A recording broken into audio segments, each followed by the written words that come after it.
Alright, how's everyone doing? Bit of a late start today, but we're here nonetheless. Gonna play some Nier Replicant. Assuming my controller will start working. Hey, Koneko again with the tier 3. Thanks for the sub. Appreciate it. But you should save your money so we can move.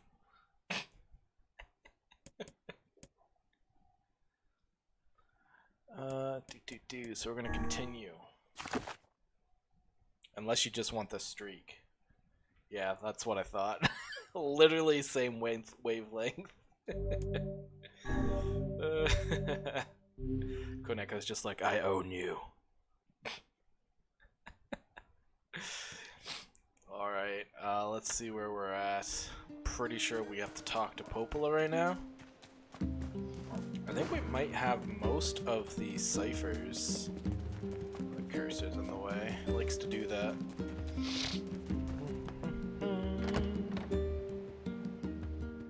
I wonder if that the ferryman would stay alive. Wow! If I did the quest for him. I wonder if things like that would happen. Because he was just brutally murdered in the last session. Some happy fun time stuff. Shades on the coast, the ferryman dead. You've had quite the rough trip. Yo. That poor ferryman used to tell me stories of the epic quarrels he had with his wife. Run. He found the whole thing quite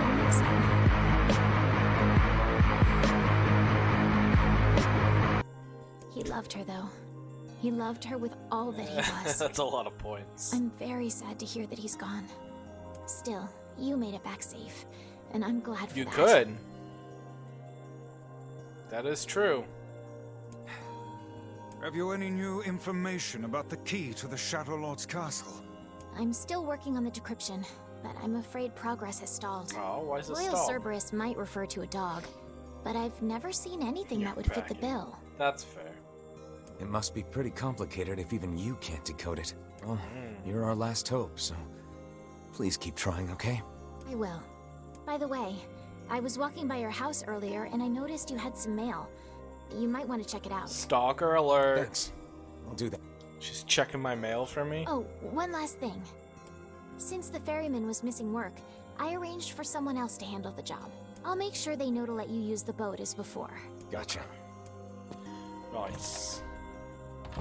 We Even wouldn't with how want a those murder we to have slow me lost, down. The world relentlessly continues to turn. Yup. Okay, let's check out that letter. See what we need to do.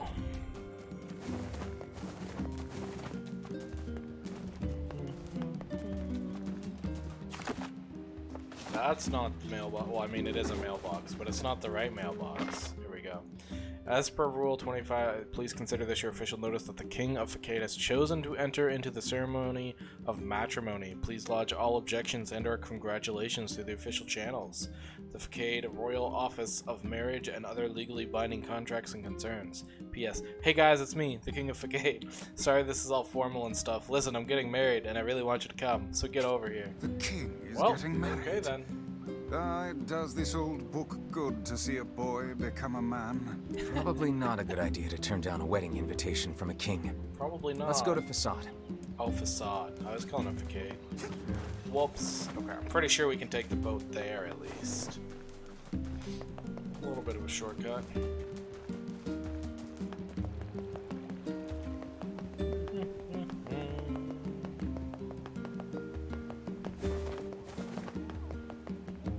Tomorrow's gonna be the special collab Oh, with there. Fifi. That's gonna be Popola fun. told me about you.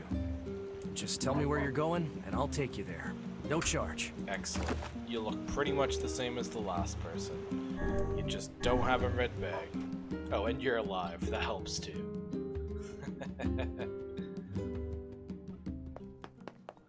Okay.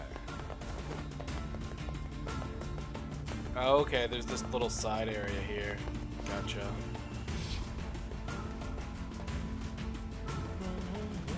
I'm pretty sure in subsequent playthroughs, one of them you get to play as Kaine, which would be awesome. Some wolves. Does it not strike you as curious to find wolves in the desert? A little bit. Should it? They normally live in forests, yes? Deserts would seem to hold little sustenance for them. Well, we can certainly guess what they've been eating. People!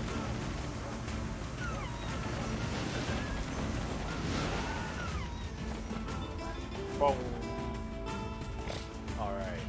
Let's go check out this wedding.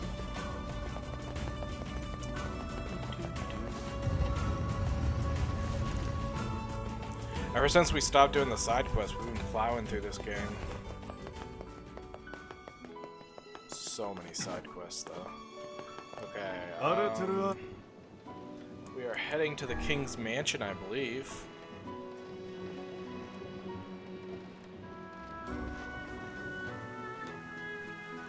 Emil's just floating behind. Where's Kaine, though? She should be able to enter this village. Shame.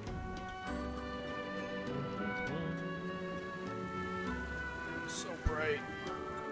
It might have been faster to friggin' walk if they're gonna make me wait in the boat the whole time.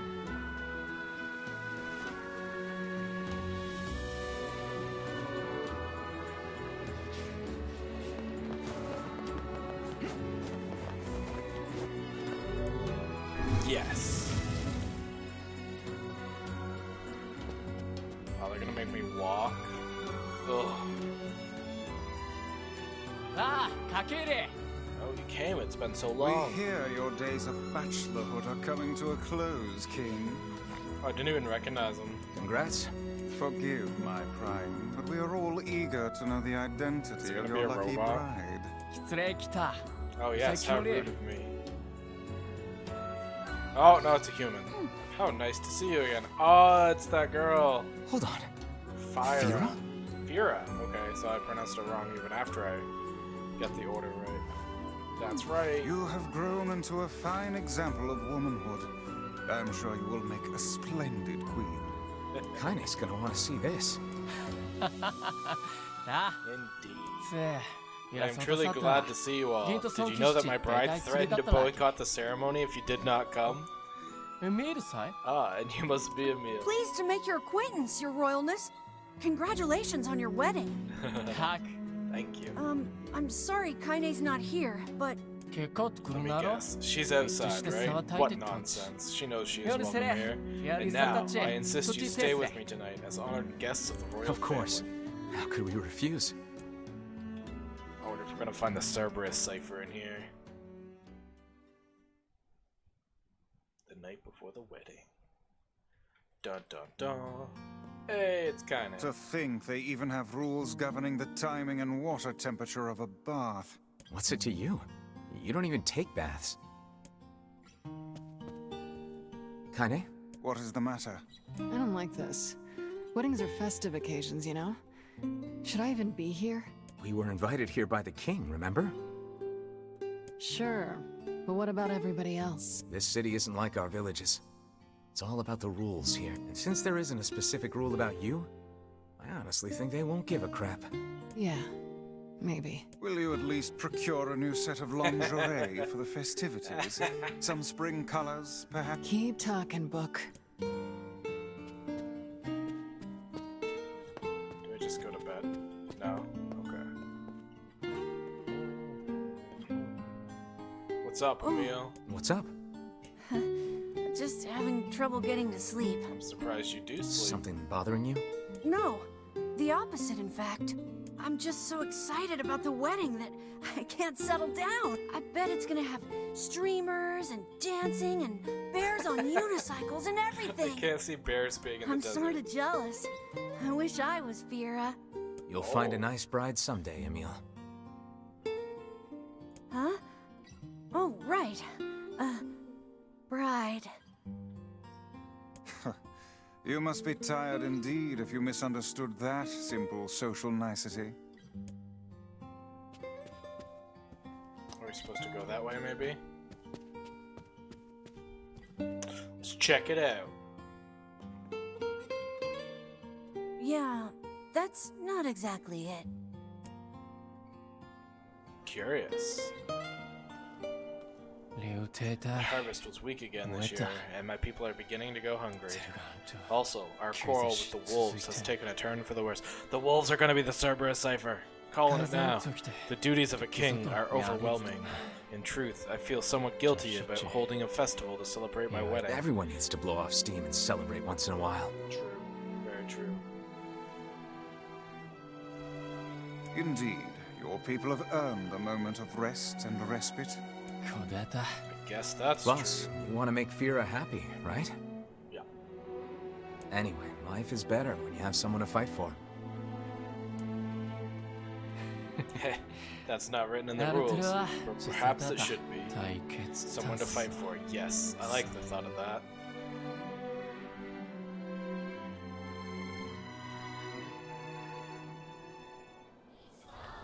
The day of the wedding.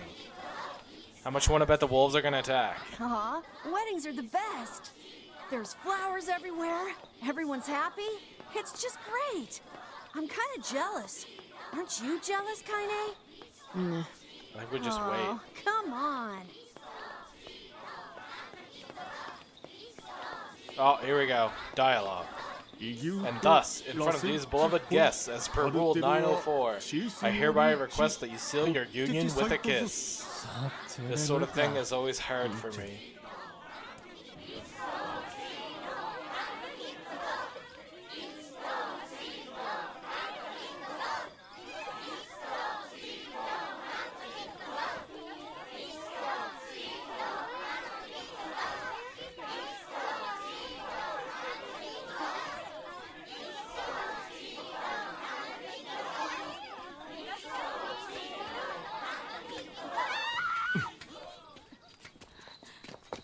Oh shit.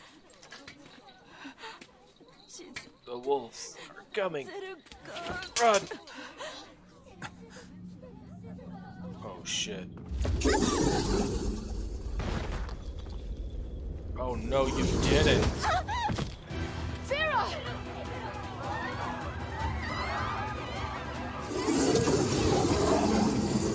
Oh, they're so dead.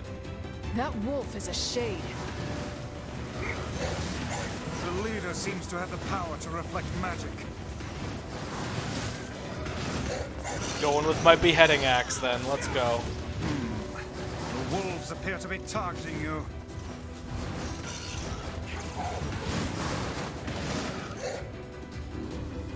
Get wrecked, wolf boy.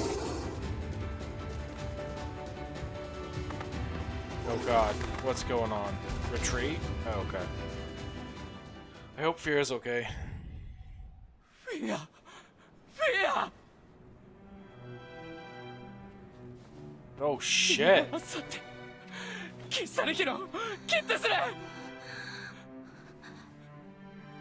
Not my husband. People are nervous. あっちあれ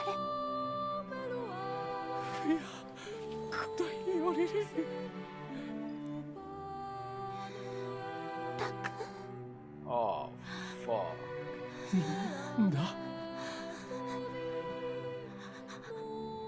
あたきおやわりかちすれてたく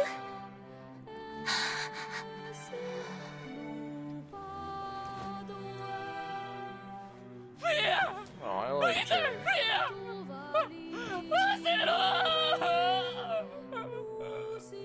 したかできた。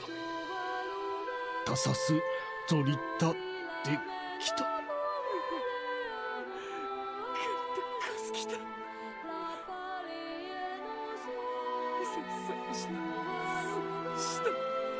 I feel like me reading over this would take away from it, so I'm just letting the subtitles do their thing.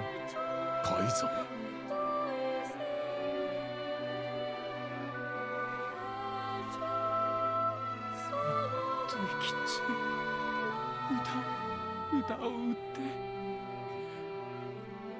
Please tell me they have a rule for revenge.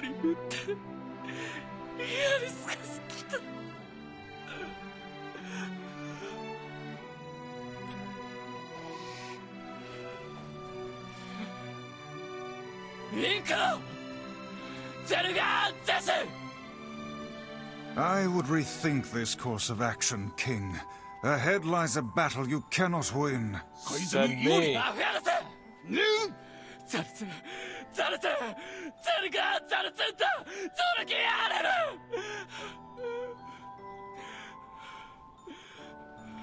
ゾテオラレキタゴユリペルアトルカイザムタトデクラクルトデクゼルガアントイカラツグキテテカイザムタリエキューサカイザムラオットときてソードリリスダカイ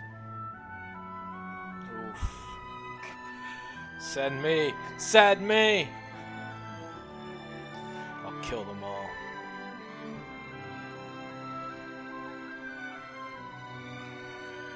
The king's grief is strong. I doubt he will stand down at this point. Yeah, I'm guessing he'll run off to take on the wolves any time now. Let's go first. Will we let him go by himself? No. Of course not. Hell, I hate the wolves too. Then we must prepare for the fight. It will not be an easy one. I know. Oh, I'm gonna cut all their heads off.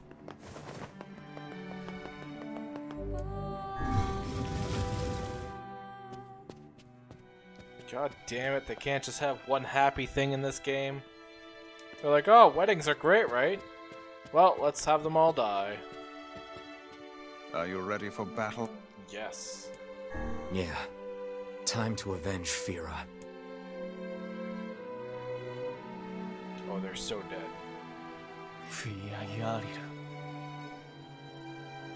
Fear is not the only victim here. These damnable wolves continue to claim the lives of many people. I will not allow them to suffer anymore. As their king, I must take a stand. And if the rules say I can't, then damn the rules. Madness. The wolves who attacked were only a fraction of the pack. How will you fight them all? I will not be defeated. Count us in. That is too much for me to ask. We're not doing it for you, dumbass. It's for Fira. Kaine, you can't speak to a king like Kaine that. speaks however she wants. If this is indeed the plan, then let us make haste. We can ill afford another tragedy. Thank you, my friends. I owe you much. If you can make use of this, please take it. The one-handed sword, ancient overlord. Let's go. カイザム Where are you going, my liege? To strike the wolves. The city is これ yours. で My 里 liege, that is a アルテル violation は of multiple rules. Did those rules keep Fira from dying? No, my lord. What did Fira ever do? She was so close to knowing happiness, and then she had it snatched away from her. ティン Yes, my lord. Was it Fira's fault that she was so frail? ティン No, my lord. Then get out of my way. I cannot, my lord. ユー You are カイザム behaving テ like a ク fool. なんだ Clearly, you are still young. Oh, we're gonna fight them too now? Or are you guys gonna come with us? Those are the only なんだ options. いえフィア Queen ロテ Fira と was や a りか kind き and そで gentle きた woman. と食いて All ゲ in ル our だ city loved her, did they not? うら Hear me, men of the mask. Oh, とカイザムでカイザムとアイトフィアアイザムでフィアチュレセキタとトダゼルガンでアンダゼルガンヤーリツガシチクリトカイザムゼスタルペラ老体リスラ関係かけてしたすわれアルムーキエルトチギサンってきたアルム let's do it. We're going to war against the wolves. 押してキルタチエククギリスアーガイえカイザムより生きおつじでくごユラカイザムチゼストジーおわくれたしよりやこうだだちより歌い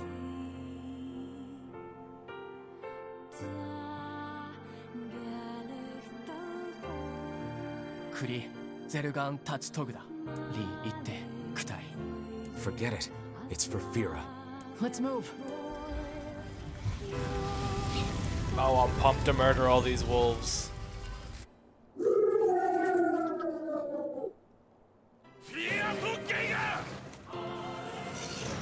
Still deflects magic. Oh, this magic. Deflect this. The wolves appear to be targeting the king. Wario. He seeks the king of Facade. Murder them all.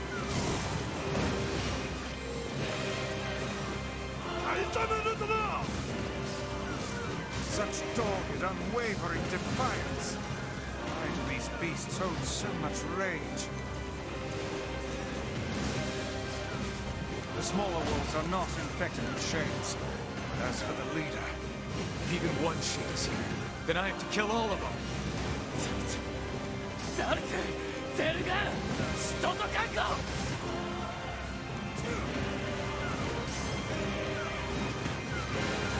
Above you, stay on your guard. Oof. Okay, so the piercing ones work.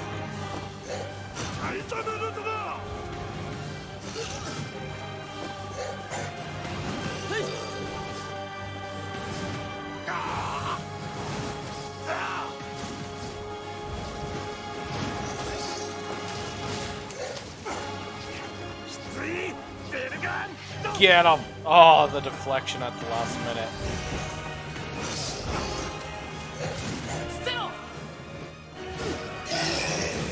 Chop his friggin' head off.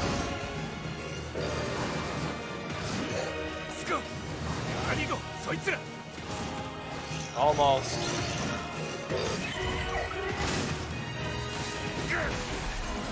Let's go.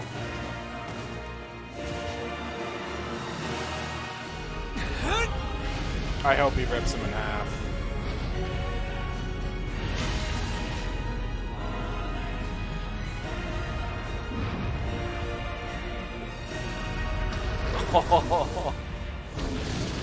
Oh.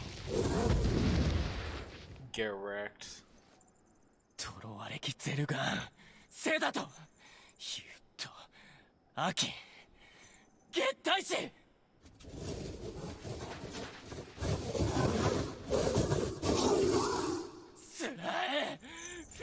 Oh no.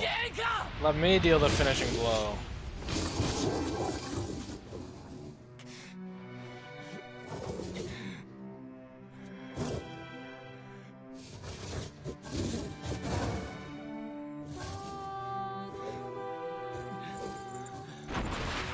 Okay, I was worried there for a second.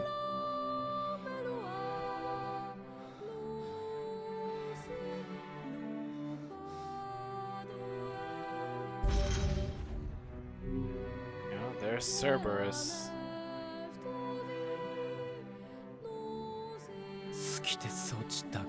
She was placed into indentured servitude at a young age and forbidden to speak. In that harsh environment, with no family, she toiled day after day.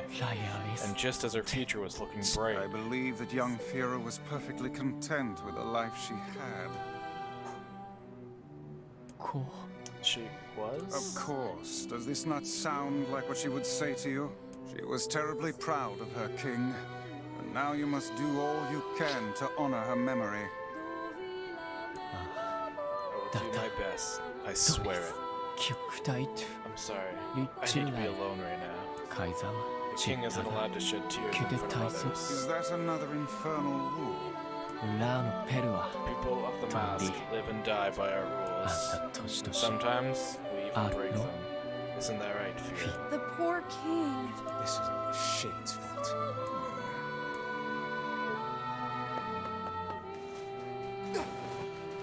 This is the last of them. Now we can find the Shadow Lord. And Yona.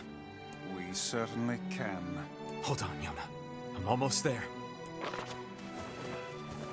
That shadow bitch is going down.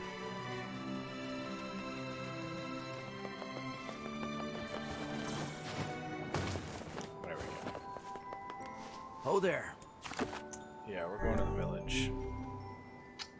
Straight to Popola.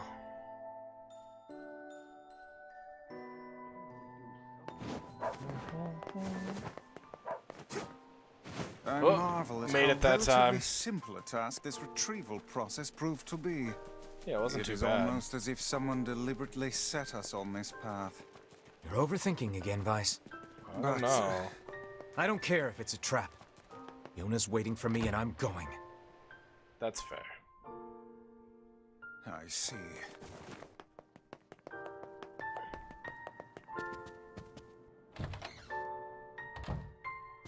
You're really gonna do Oh. it? Devola's here now too. The whole village is buzzing, you know. They say you're gonna go rescue Yona. Friggin' know it. I guess it's really happening, huh? I'll bring her back. I promise. About that. Yeah? Nothing. Never mind.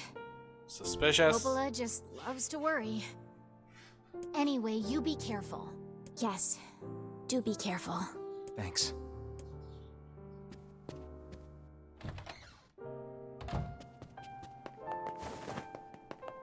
Okay, where do we go after that? It's probably gonna tell me. We never did find that Accord girl in the village. We didn't really look that hard though.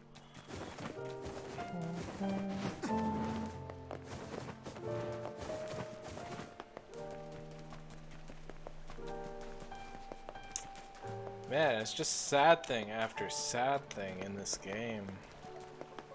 It's rough. Okay, none of those people look new. They don't look new. Nope. Also not new. What about you? Hey, you don't happen to know where my boyfriend is? Sorry, Right. Hey, I don't care about your boyfriend. Nope. Bye. I thought you might be Accord. That's the only reason I spoke with you. Or spoke to you, rather. We probably gotta go to the boat to go to the Lost Shrine, maybe?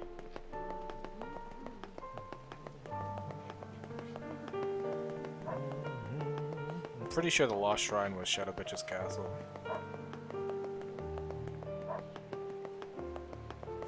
Oh there. Yeah, we're getting on. Wait. Lost Shrine rear path. Wants us to go. Let's try here and see what the X says.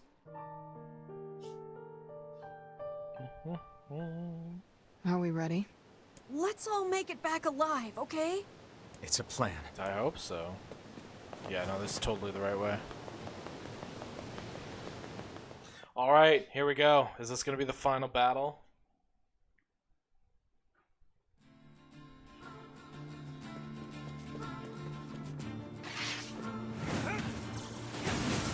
Boom! There goes his armor. Cozy.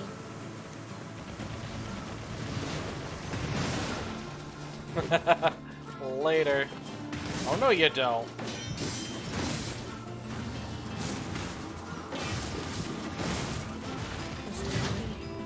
Oh, that guy got yeeted. I should probably top up. I never healed after the last big fight. There we go. Good enough. Alright.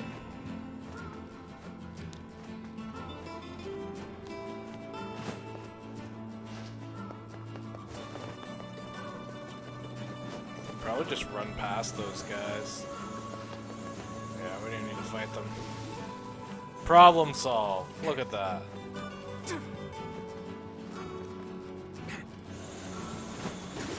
Made it.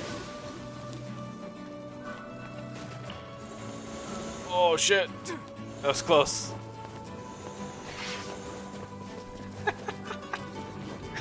Oh, they're all like, stop them! And I just run by them. Okay, bye.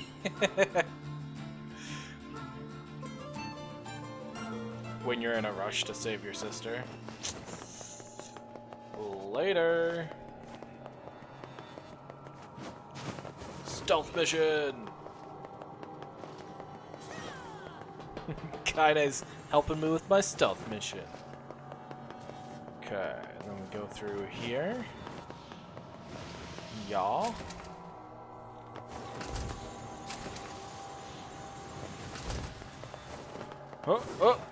Oh, we made it. Nice. I like how it's letting me actually skip all the battles. That's kind of neat. Oh, we should fight this guy.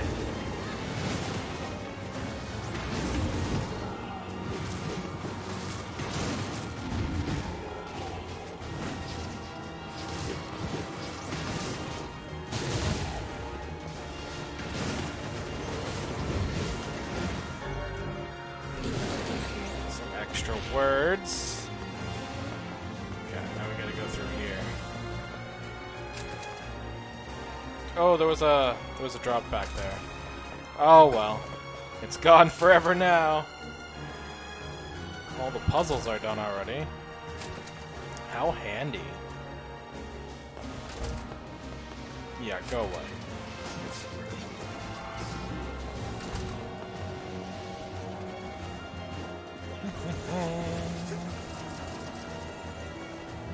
I'm definitely not meant to skip all these guys.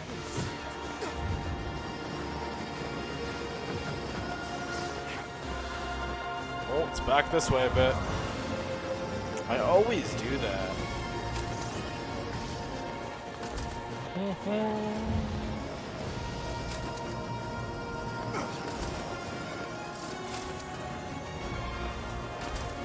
Okay, let's heal up while it's quiet. And then this is probably a medicinal herb. Yep.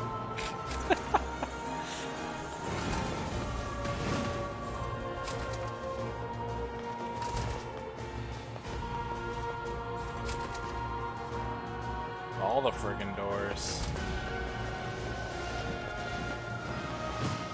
Oh, goes out here. So many battles. Oh. Alright. Well, I got on your stream, but then food came and I came in confused because the epic music took me a second to realize it was from the game. Well, welcome back. Yeah, I think we're in the final area, and I'm just yeeting by all the enemies. I'm like, nah, gotta rescue Yona.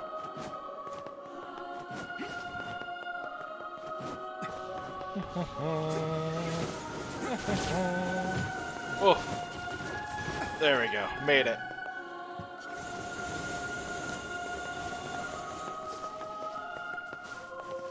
The enemies can't be that important to kill. This way. No, don't jump down the ladder that way. Oh, well. Oh my god, come on. You can do it. It's just a ladder. What? Okay, there we go. And save. We made it. Okay, probably cannot dodge the fights in this room. So here we go. Such an ominous sight. And yet I find it strangely nostalgic. I mean, that's because this is where I found you. Cannot continue. And now the path is open. Bring it, Shadow Bitch. He's going down.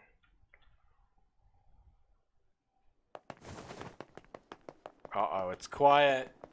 It's never a good sign.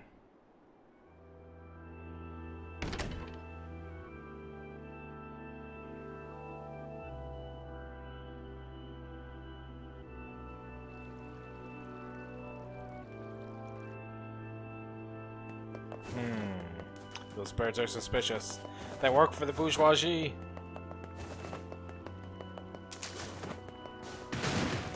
Oh, hello.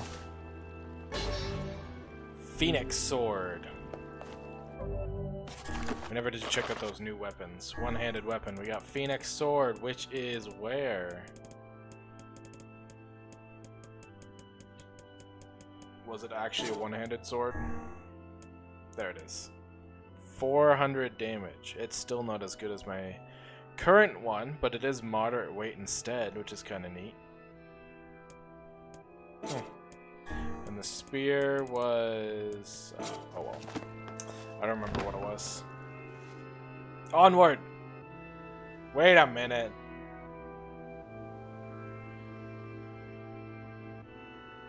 This looks the same as before.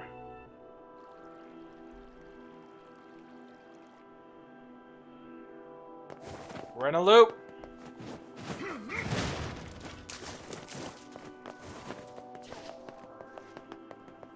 I blame the birds.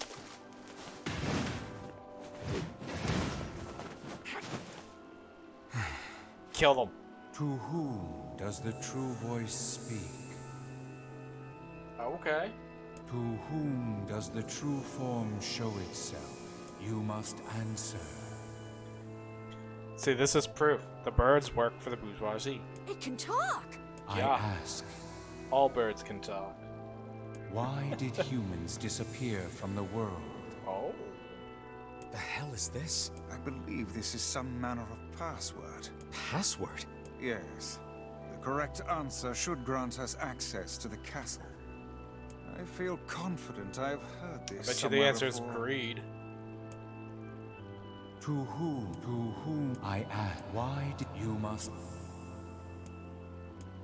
Because of a black disease. I answer because of a black disease. I ask, how can humans extend their lives? Robotics. By separating body from soul. Okay. I answer by separating body from soul. Oh, do it. I ask, what is the destination of soul?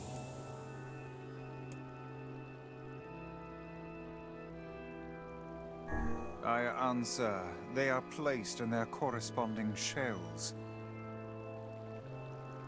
Very well. You are acknowledged as master. Master You of the may birds. enter. Well then, it seems the way is open. Okay. Riddle solved. Don't know what it was? Oh god, what's going on here? What? It's the twins from your village. Popla? Devila? What are you doing here? Hey, any chance you'll just go back to the village? This is a very dangerous place. Even if you can find Yona here, you probably can't get her out. How did you get here? Shh. We're asking the questions right now. I know what they are from Automata.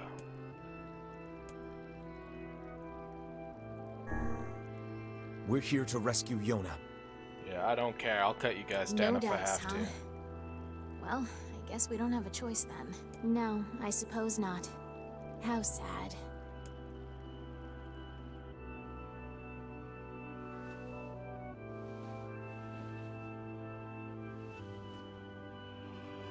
We didn't want to fight you. We really didn't want to. They're slaves of the Shadow Bitch.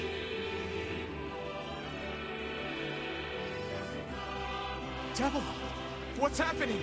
Sorry, this fate was predetermined. Still, we spoke to truth.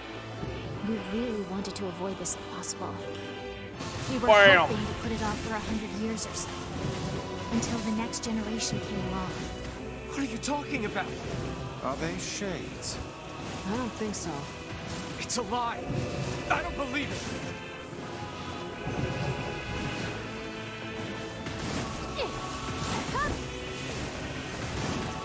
We never thought you'd grow to be this powerful. This is madness. Why do you block our path? You have no cause to speak so with us, Grimoire Weiss. You are a traitor.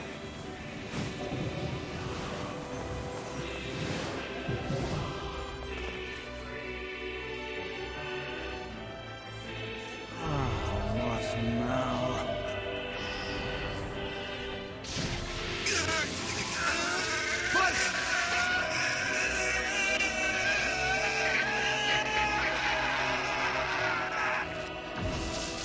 Did they just steal my magic? Oh, they're so dead. Okay. We're going all out. We've got so many of these. Yeah, let's go ahead and use one of these. 30 seconds. Half damage. Let's go. Let's go on all out. My powers. Oh, shit on a shingle. We can use the sealed verses. Of course we can. The power came from us in the first place. You were simply loaned a small portion of it. Vice, are you all right? Popola, why are you guys doing this? Why are you siding with the Shades? Oh, damn. Okay.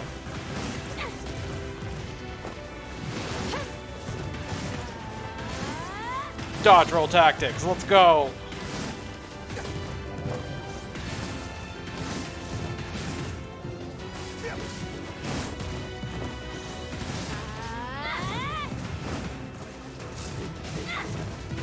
Oh, you're going down.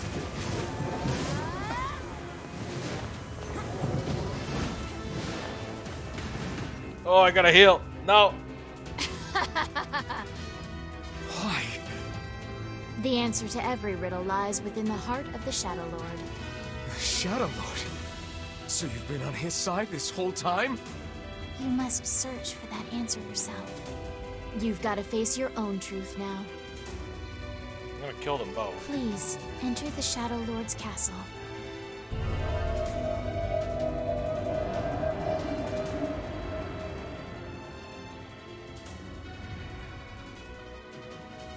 Yeah, you better run. Devila and Popola. Okay, let's heal up. We're running out of medicinal herbs. Vitamins.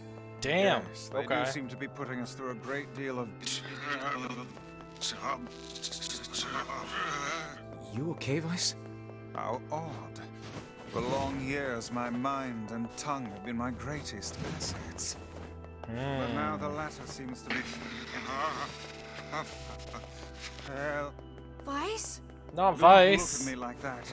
I am Grimoire Vice. I am Wolf. Oh no. I think I hear a waltz. Oh, is Yona gonna be dancing this whole time?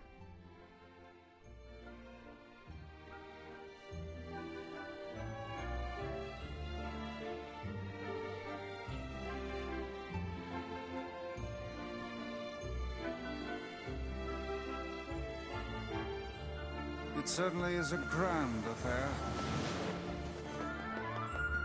Bunch of dancing bastards. They're all Shades!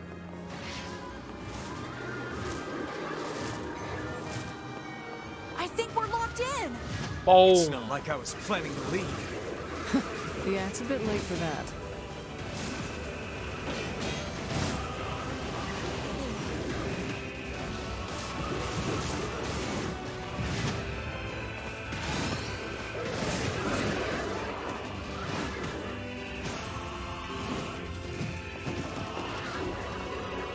This one. Piercing ability. Let's go. Line them all up and boom!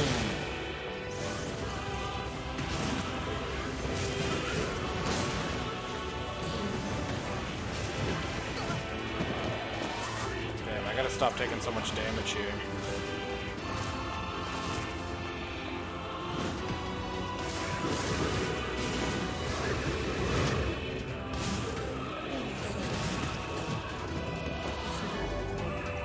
Experience rate up by 30, damn. That's a lot.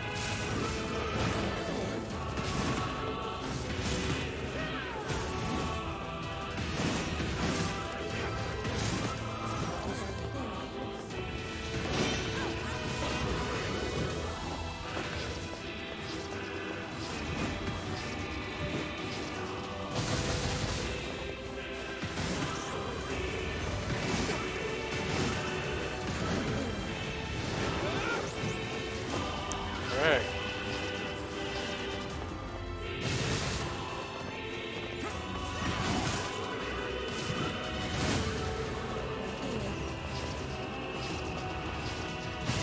Gotta get rid of their shields first.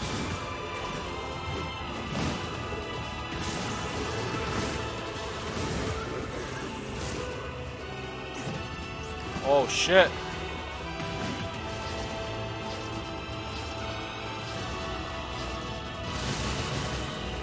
Okay, let's use a different healing item, I guess. Yeah. Boom, big one.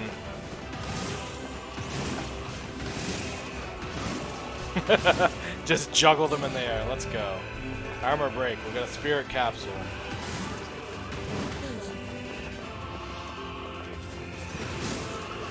So many people still dancing too.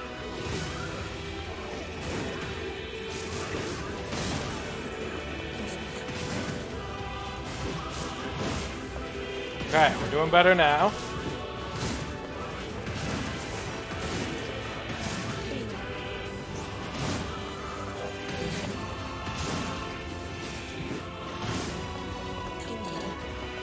Recovery potion, nice.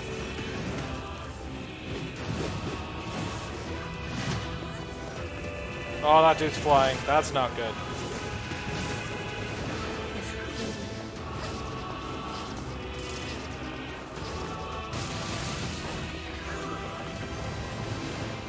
Damn it!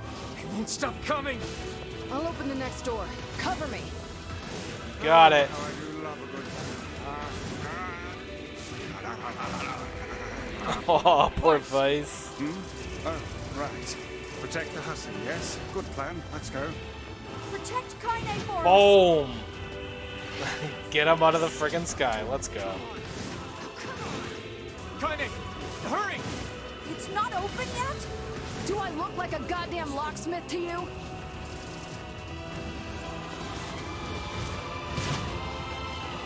Get wrecked.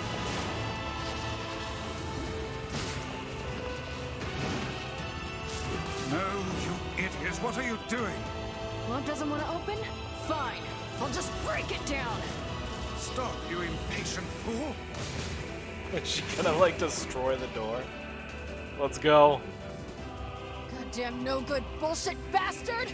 Open the fuck up already! Ugh! Oh, there we Got go. it. Kaine, look out! Oh no.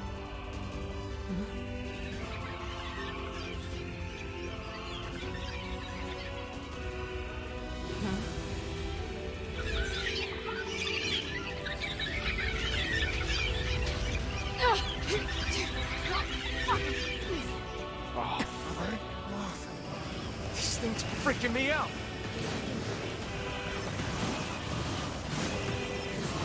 Kaine! What's wrong? We need to help Kaine.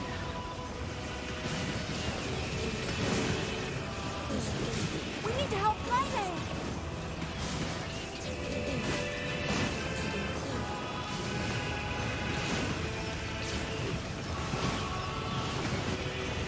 they're almost cleared, right? Or are they just gonna keep respawning over and over again? Oh boy. We need to help Kaine.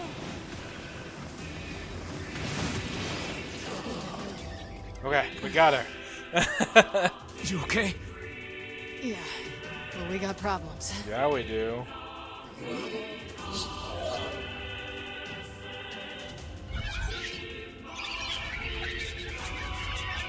Oh shit, they're gonna fuse.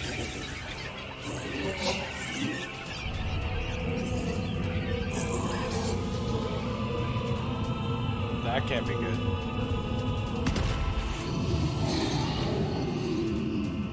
It's a boar.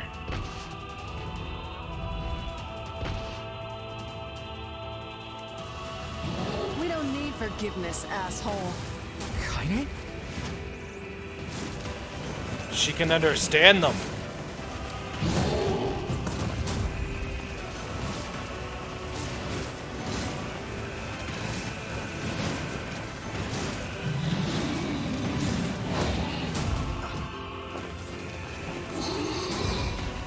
How should I? Boom. Damn shit. Accurate. Oh dear. An armored one. Okay.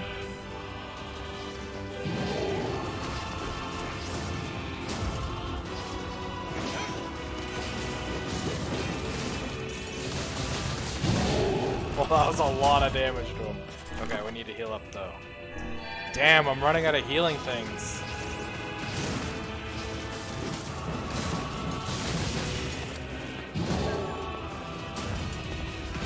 Oh, his armor's coming undone.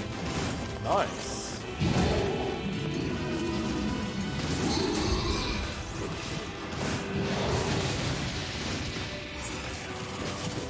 No, stay down. Can we even hit this thing? Fog! Oh no! We can't stop now. No, Damn it. take it out. Stay focused, Kaine.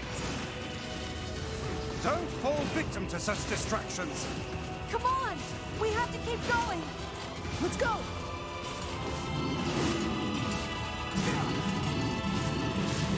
Take it down. And then we'll go to the next room. Okay, This go, way. go, go. Move. Whoa. Oh, we're gonna actually get some healing items back. Oh, hello. Dragoon Lance. Okay. Up here! Nice. Okay, we got an elevator. Take the stairs. Oh boy. Deal with this thing. I want that. Oh, I want that. Don't have time. Don't have time. Hurry!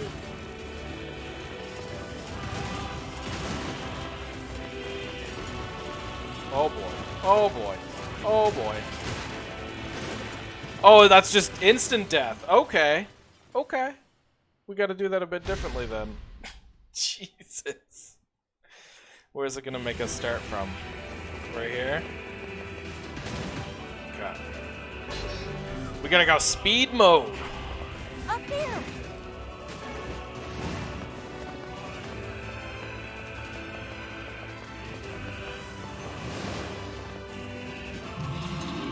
How can we deal Okay, here we go. thing? Oh no, I lost so much time there. Please, hurry! Run! Oh man.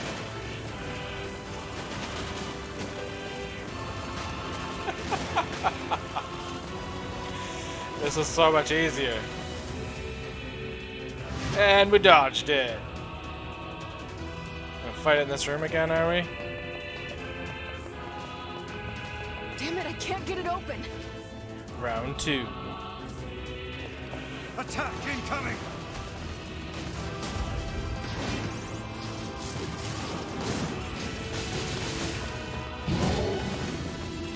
Kinda alone. The entrance is locked too! It seems we are in a bit of a predicament.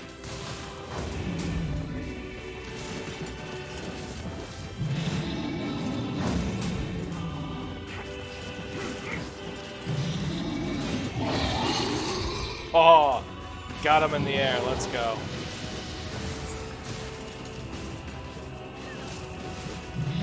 I wonder if I can take him out if I knock him down enough. Oh shit.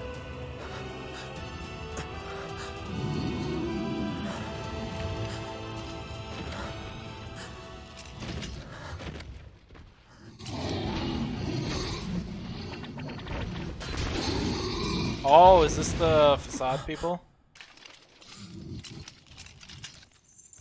Yeah, let's go. 傘程度と地いるとって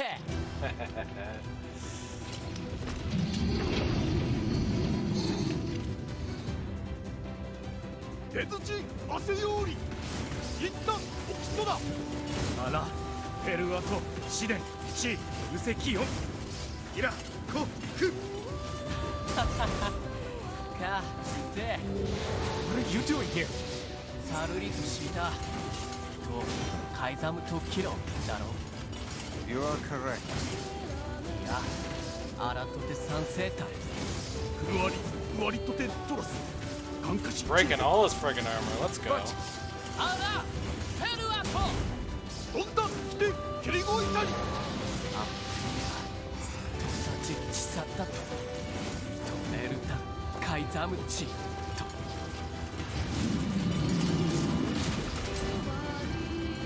ナツゲルだえタッカー奇跡おあ Just one final blast before we run. Hey! Stop! Let me go! Stop it! Damn it! 次後でアリクラーサ Farewell, kid. 開こう No! Open the door! You can't fight that thing on your own! ゆっくくおたおきアルタビート来るとこっちいる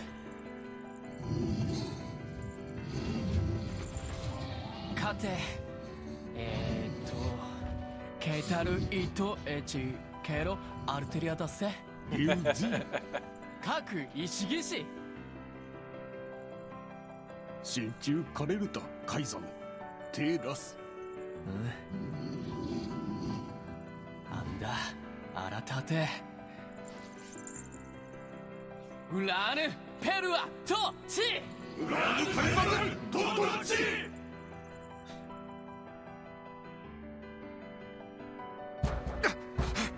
Open the damn door!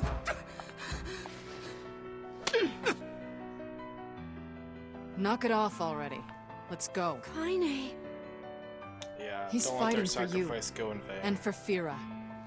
Don't let him die for nothing. My friend.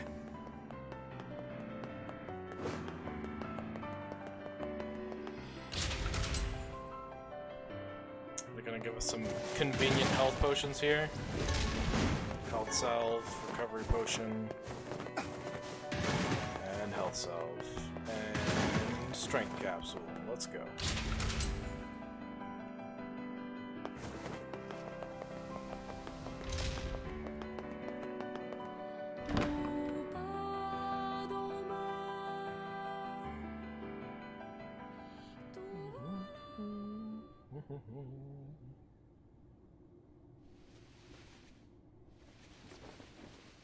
Hope you jerks have had enough time to recover. Are they the Shadow Lord? I don't think so. Devila! Popola! Oh, look. You made it. We've been waiting for so long. Why are you doing this? It began 1,300 years ago. Humanity, finding itself on the brink of extinction, undertook a last-ditch rescue plan called Project Gestalt. Gestalt? Do you still not remember, Grimoire Weiss? Then let's give you a refresher. Oh boy. That was way too fast. Obtained Project Gestalt documents. Can I read those right now? Weiss! My mind. I remember, Devila. Popola. You are not human. In fact. Oh no. Yeah, sometimes the truth can be a real bitch. You want to finish that thought for him, sister? All of us. Every person standing in this room are mere shells created by the true humans. What are you saying? You still don't get it? So then humans, I mean, the true humans, are extinct? No. They still live on. You know them as shades. Each shade is a twisted remnant of what was once a human being. Crazy, huh? Now let's skip the part where you stand there with your mouths agape and just get down to business. Wait. Wait! Sorry, but we're gonna be needing that shell of yours. The rightful owner has been waiting for a very long time. Damn. Please don't be angry with us. We are only doing our duty. Our endless existences have a single purpose: to control the lives of others in accordance with the will of the true humans. You have your own motives, your own desires. And we have ours. I fear it really is just that simple. Don't speak such foolishness. Sorry. Oh, they're so dead.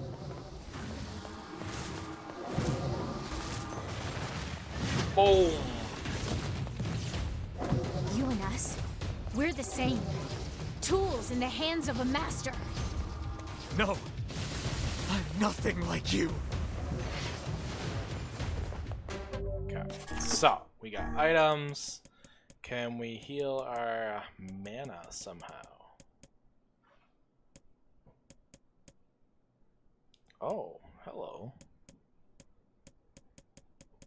No, I don't think so. Okay.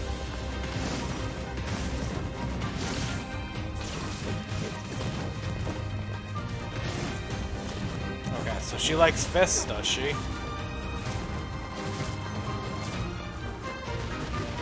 Boom! How do you like that?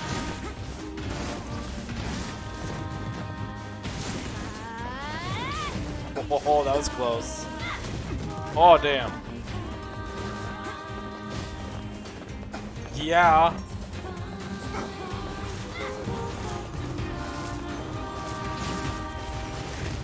Oh, we almost got it off.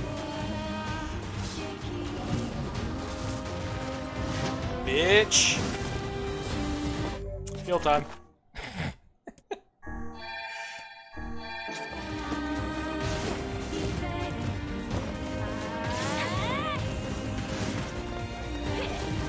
Man, there really aren't many openings to her, are there? Alright, let's shoot her with some of these. Come on, keep charging them. Boom, boom, boom, boom, boom, boom, boom. Yeah, she didn't like that very much.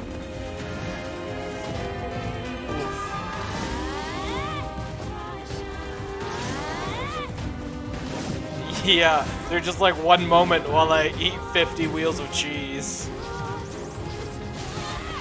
Get wrecked.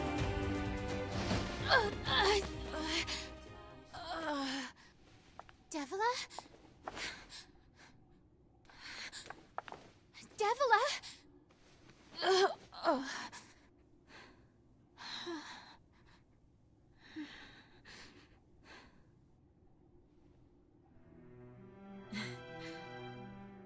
Popola, are you crying? No, don't die.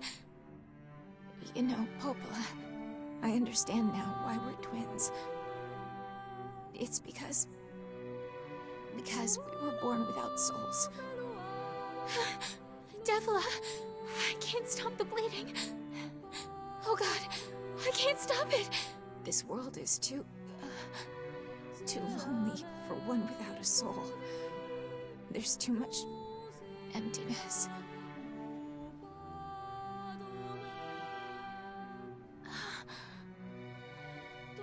Our souls are missing. And yet somehow our tears still work. It's kind of weird. Sorry, sis. I love you. Devila! Devila! Don't Not you go! Megazord. No, I can't be alone! Don't worry, I can kill you so you won't be alone. It'll be fun.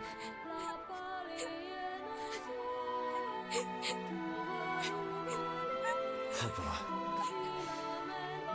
Let's stop this now. Stop? Stop?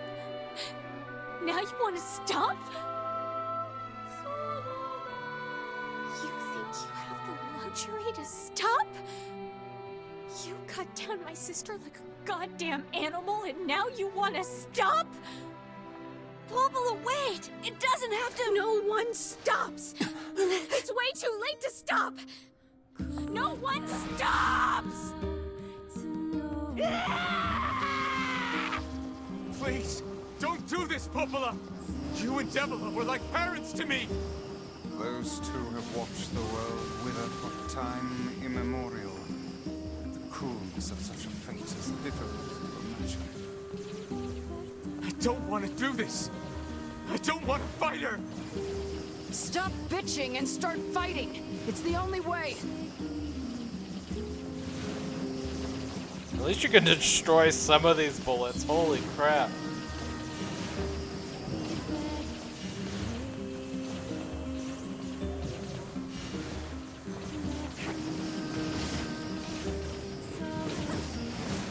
Oh, that friggin' hurt. Oh boy.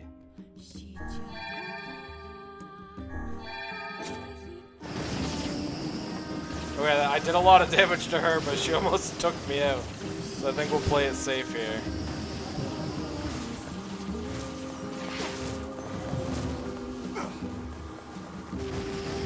Boom! Nothing like a giant fist to finish her off. No stopping. No stopping ever.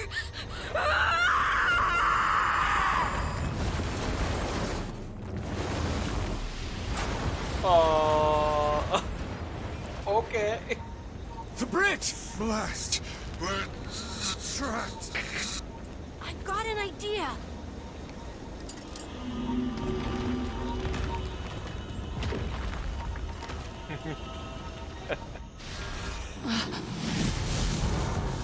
What the?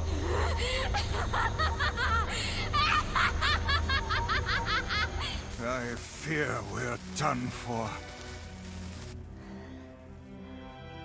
It'll be all right.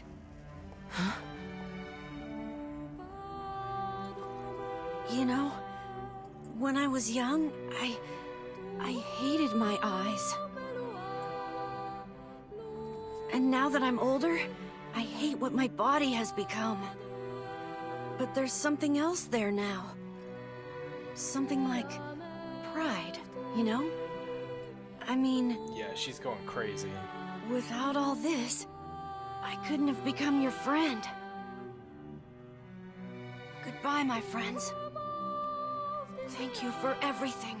Aww. Emil! For so long, all I could do was destroy. But now, I have a chance to save something. No! Now get going, okay? Emil. Don't worry about me. I'm gonna be fine. You're a horrible liar, Emil. Emil! Emil! Emil! You jackass, get back here! Emil!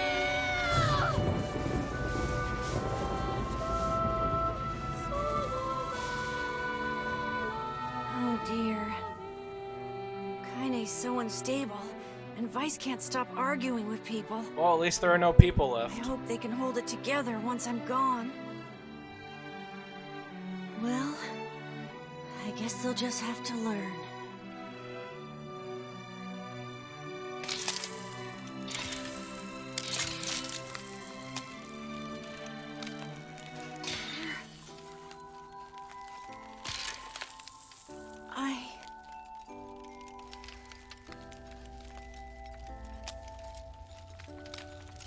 I want to see you again. I want to see all of you again. Just one more time.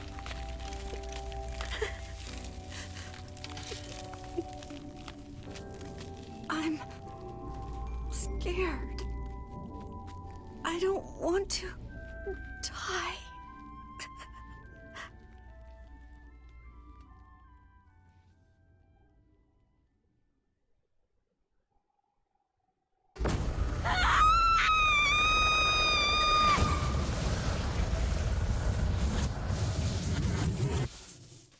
That's what she friggin' gets. What a jerk. Yeah, no, there's non-stop feels in this game, it's a key. This is just the first playthrough, by the way. There are multiple playthroughs, all with different parts of the story. Aww.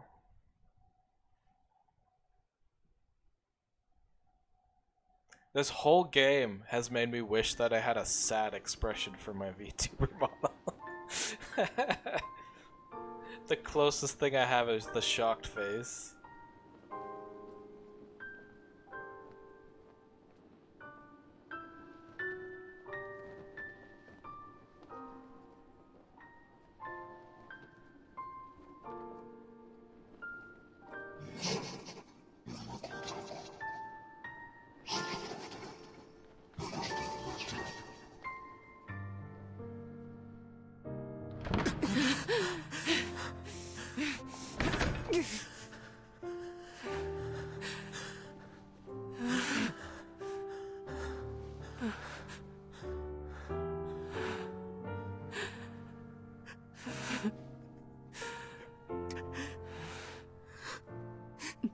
It's a really conveniently placed foot.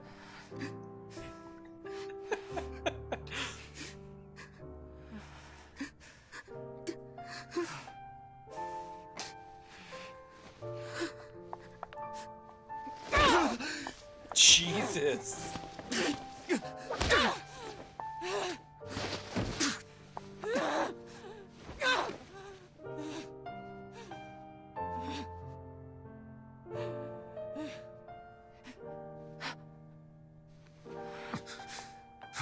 I thought they were gonna kiss.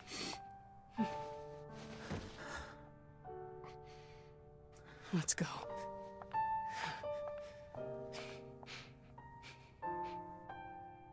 Yeah.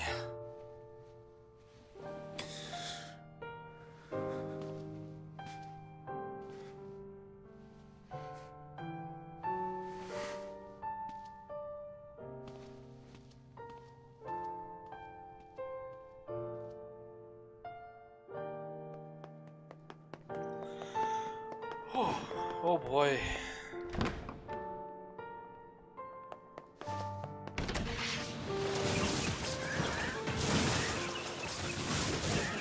I get some more healing items from these guys, please? Medicinal herb, excellent. Another one, okay.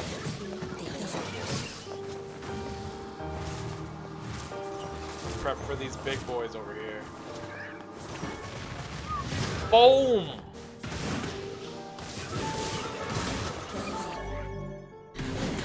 Nice.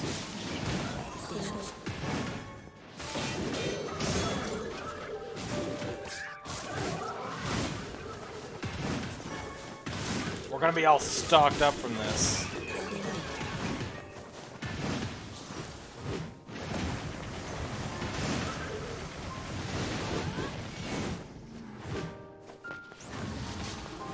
Finish him.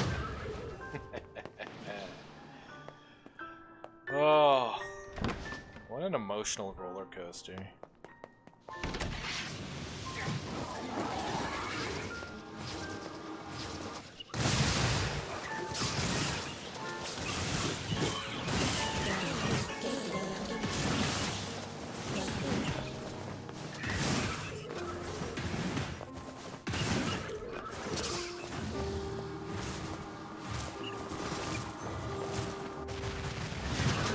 Oh, I love the fist attack so much. So good.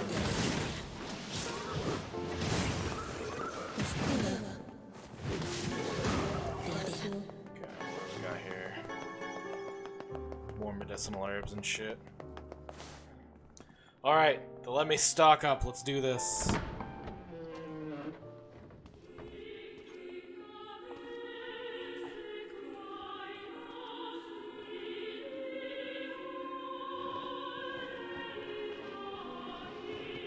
I wonder if the black scroll disease is what's turning people into shades.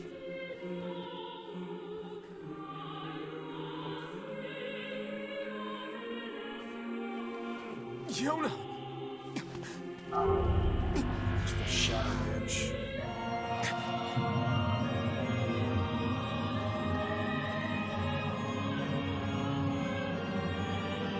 Even your cape can go to hell. Time for some old-fashioned revenge.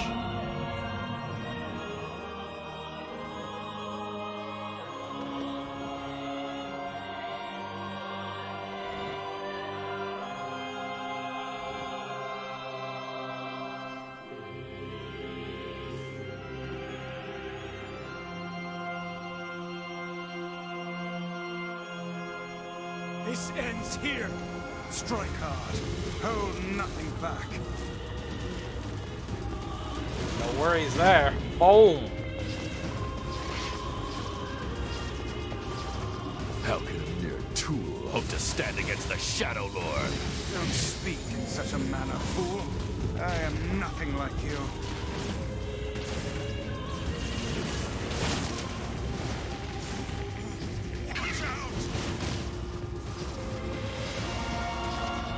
Said to watch out for something. I don't know what. Oh, that did so much damage. No! Impossible! You're so dead, book. Don't relax yet. It's not over.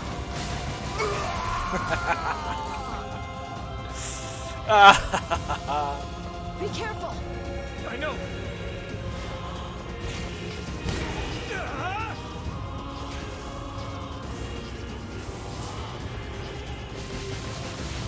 Oh damn, he's got a lot of HP. Yeah, let's top up. Use some of these.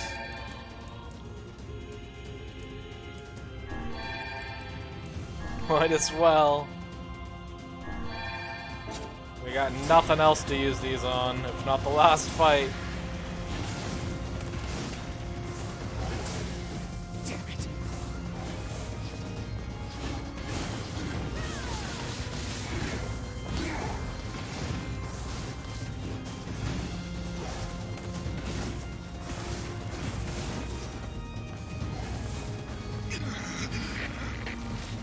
Vice, you alright? Doesn't sound like he's alright. As fit as a fit.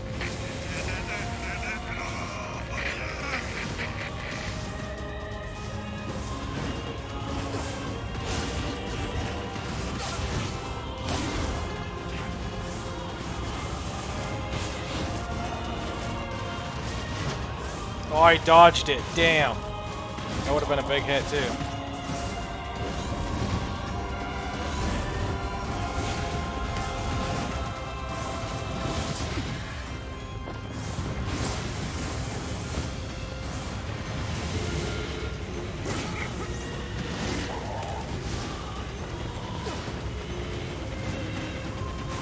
Finish him!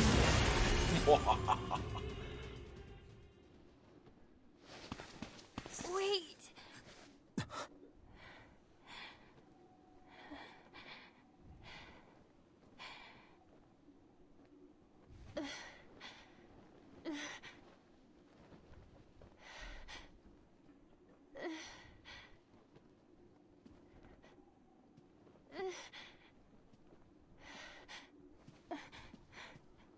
Brother? Is she gonna turn into a shade? Yoda.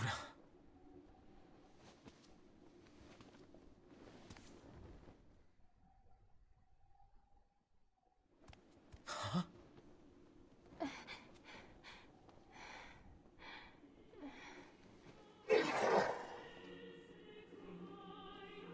Please, just stop. I don't want to do this anymore. I don't need someone else's body. I don't want it.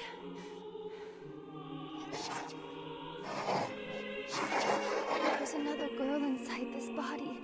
I can hear her. She won't stop crying. She says she wants to see her brother. Two people in Yona. This girl loves her brother too, just as much as I do. It's not right, you know? It's not right that she can't see him.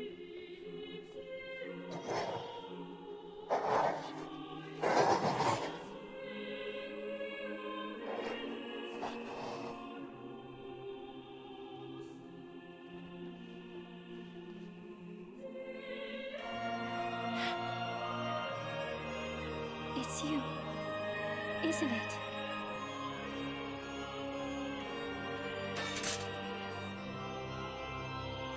Pick up the axe, you're gonna need it. Let's go home.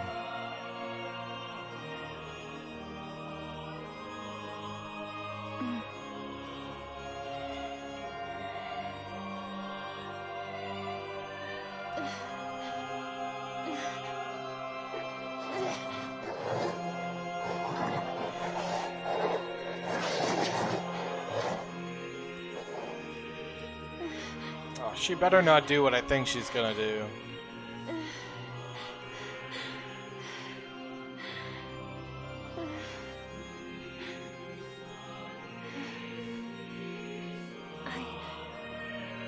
I'm really sorry. I don't know what to... I'm so very sorry. No matter what.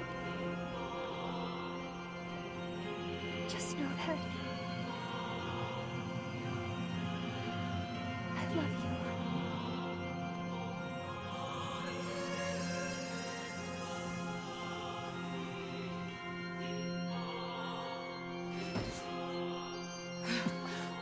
Hurry.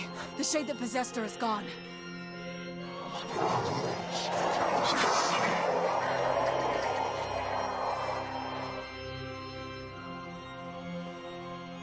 Oh shit.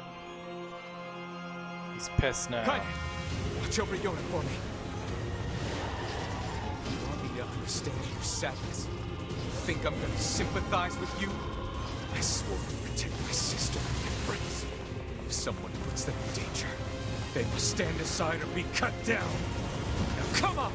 Let's finish this!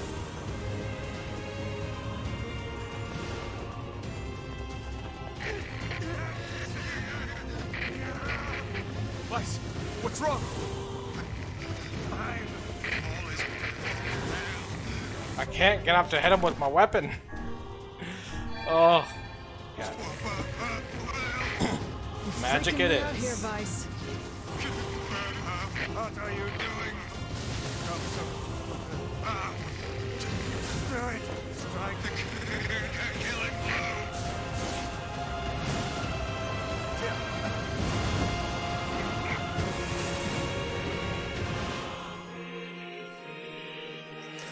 Oh. We're gonna lose Weiss here.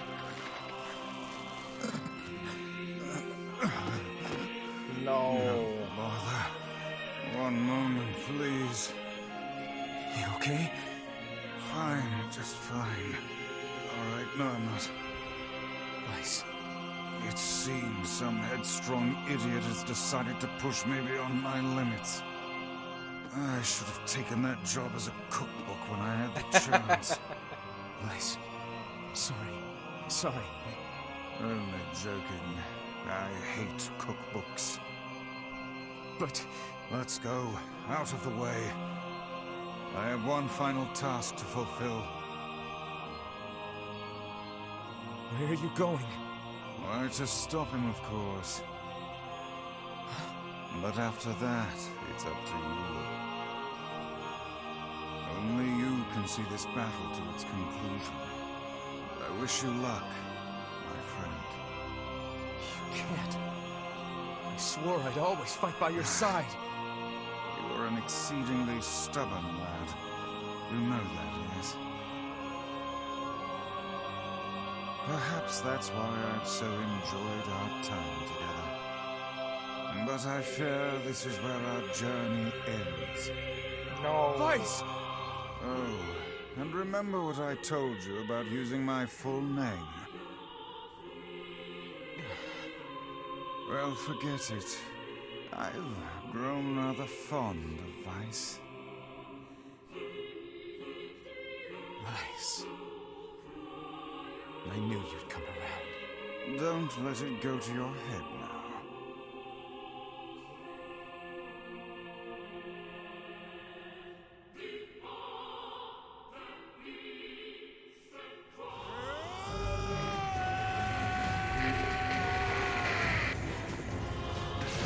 I have something to defend. I have a reason to live. Shut.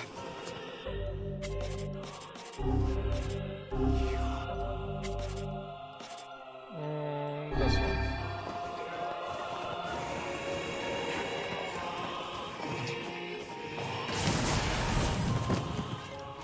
Man, he does not like getting hit. Dodge, dodge, dodge, dodge.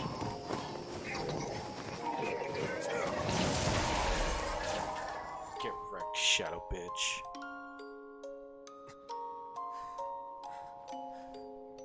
Get him with the beheading axe. Do it. It's the axe's entire purpose. Yes. Oh.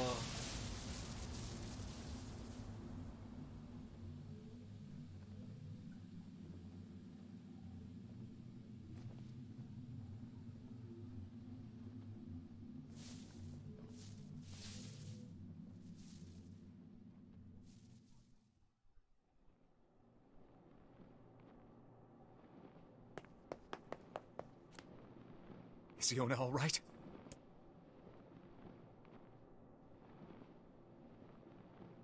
Oh god, no. Oh, please, the girl is fine. Vice, you're alright? Where you Vice? at? Where are you? Are you okay? I am as well as can be, considering I have lost my physical form. Doubtless my voice will be the next to go, so listen closely. Your sister is safe. Do not mourn her, and do not give up hope. Instead, you must call her back to you.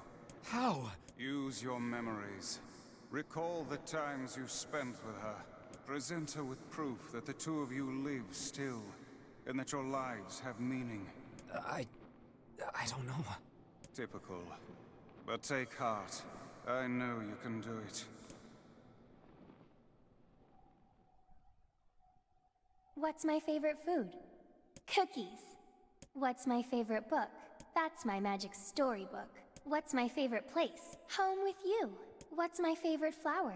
The lunar tear, of course. Okay, one more question. Who do I love more than anyone?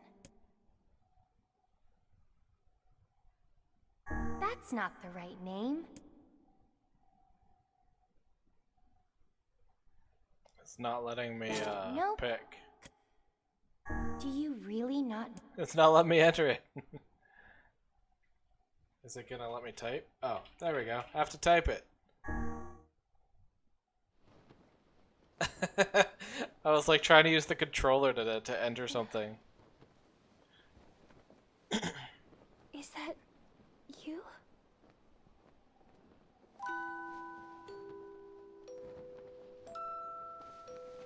Yona.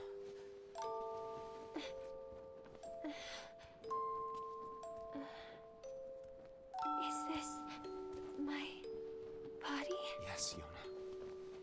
It's yours and yours alone. You look bigger than before. It's been Like 5 you've grown. years. Well, yeah. I guess you haven't seen me for a while. Have I been asleep this whole time? Something like that. It's almost like I'm a princess from some fairy tale. Oh, Yona. I'm so happy to have you back.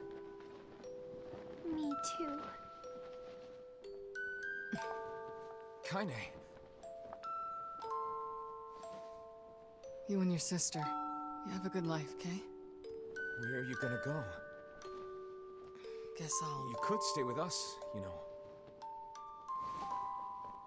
Thanks, but I'll pass.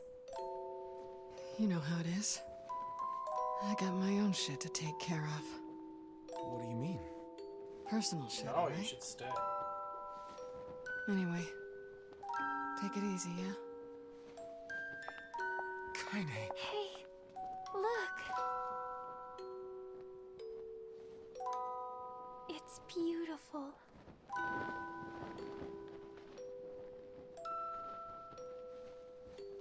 For the longest time, I heard someone telling me how they wanted to see the light. And now, they can finally see it.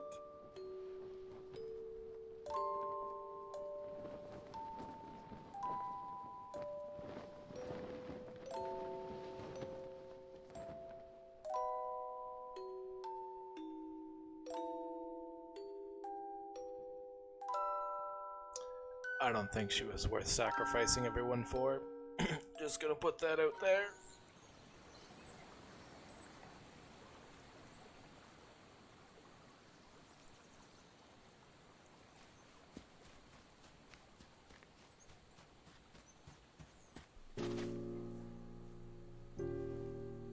What's this?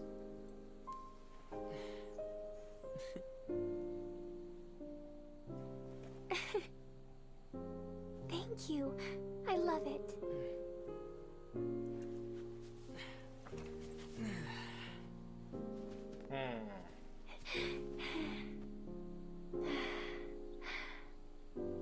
It's so sunny today. Yeah, it sure is.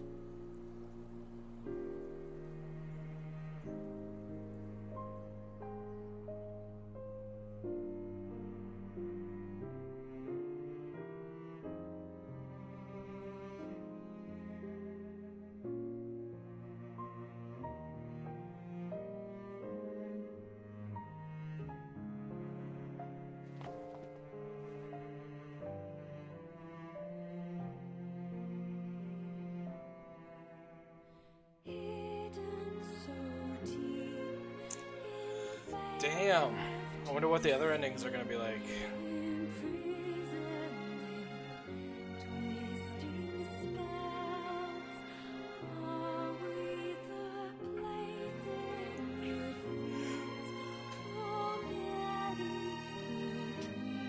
Big stretch. Damn.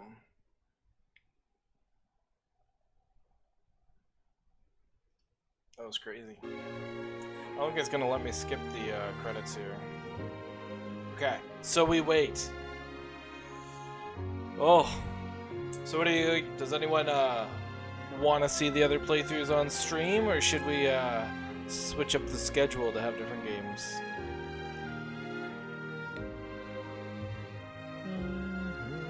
So far for the rest of the week, we've got our collab with Fifi tomorrow, and then I believe it's League on Friday, and then the Discord/stream decides on Saturday.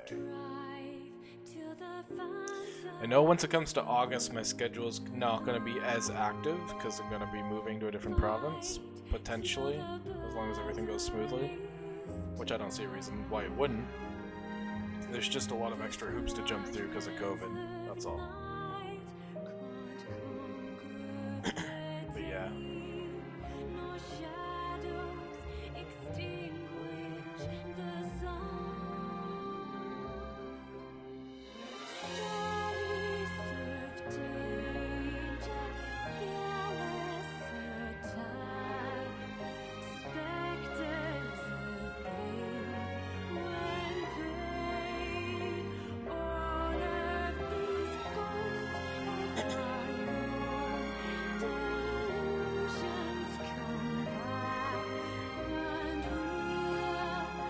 Yeah, the main thing we gotta do... Well, I finished the first playthrough. The way this game works is there's multiple playthroughs, each with, like, different aspects of the story. But yeah, basically I finished it.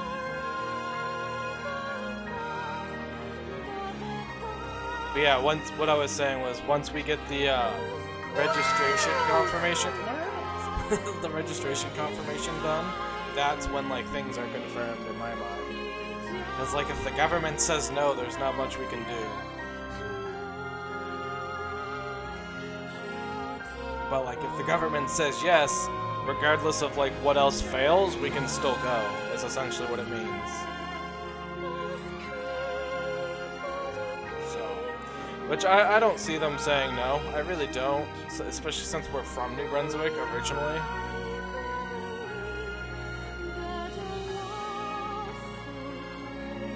And, like, worst case scenario, we buy a house before we move, and then it's fine anyway. Yeah. I always like to look at things as worst case scenario, so I don't get surprised. Yeah. Right now. Right this second. I want one now! Yeah, in order to get a house, I think someone buy me one. Yeah. In order for us to get the house we really want, I do think we're gonna need to save for a while. At least for another few months or so. So much words, right? How's it going, Face Happy?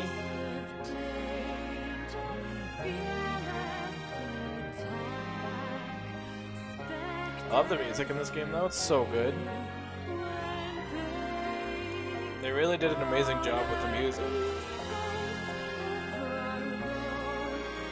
How it do? Koneko's like, buy me a house, and then Face Happy's like, so much words.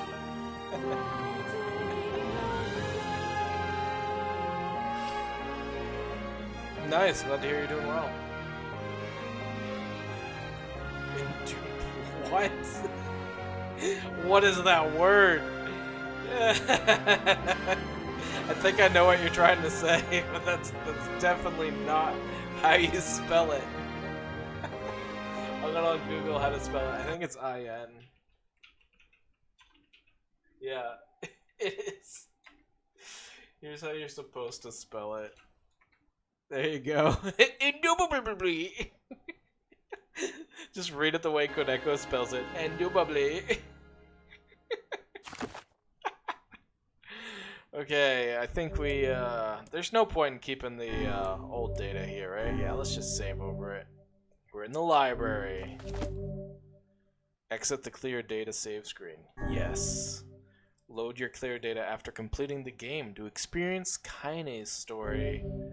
You can now read a departed mother's diary in your house. Wardrobe has been added to the options menu. New outfits can be attained by progressing through a departed mother's diary. Change music has been added to the game settings section of the options menu. Yes, everyone go check out Koneko's content. It's the best content in the world. Not gonna lie. Here's the proof. Here's the proof right there. Best content. Gotta catch them all. Okay, what else do we get? Proofs in the pudding. Options. So we have a wardrobe now. Okay. So boy can be...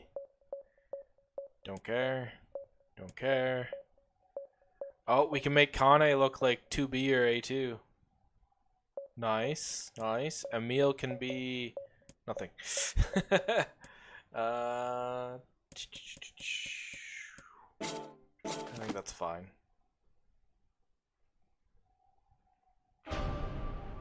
Okay, let's continue. Let's see what's up. Yes.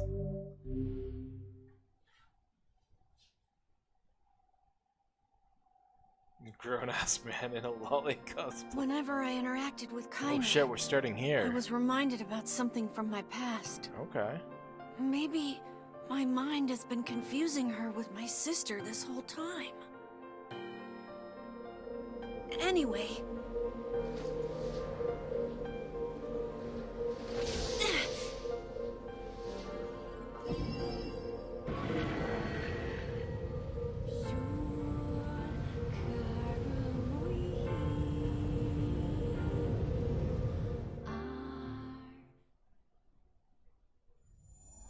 Hey, thanks for the sub, Face Happy. Hope you enjoy your stay. The sound of rain filled the village. The steep cliffs that surrounded the area magnified sound, causing even the slightest drizzle to rattle like a thunderstorm. Thin wisps of smoke streamed from huts as villagers huddled in their homes and waited out the rain. A single child, however, had braved the downpour and was now wandering slowly toward the wooden, hawk-shaped weather vane at the center of the town. The wanderer reached the vein, which had existed for as long as any could remember, and stared. The child's face was simultaneously delicate and fierce, like a teacup that had survived a shipwreck. Those traits had combined with pale white skin to give the face an almost sexless quality. What? If the beak turns east, I go home. If it stays west, then the child blinked. Rain slowly dripped down the young one's short hair and began its long descent to the ground. 10 out of 10 would pay to see that, though. Bearded man dressed as Lolly.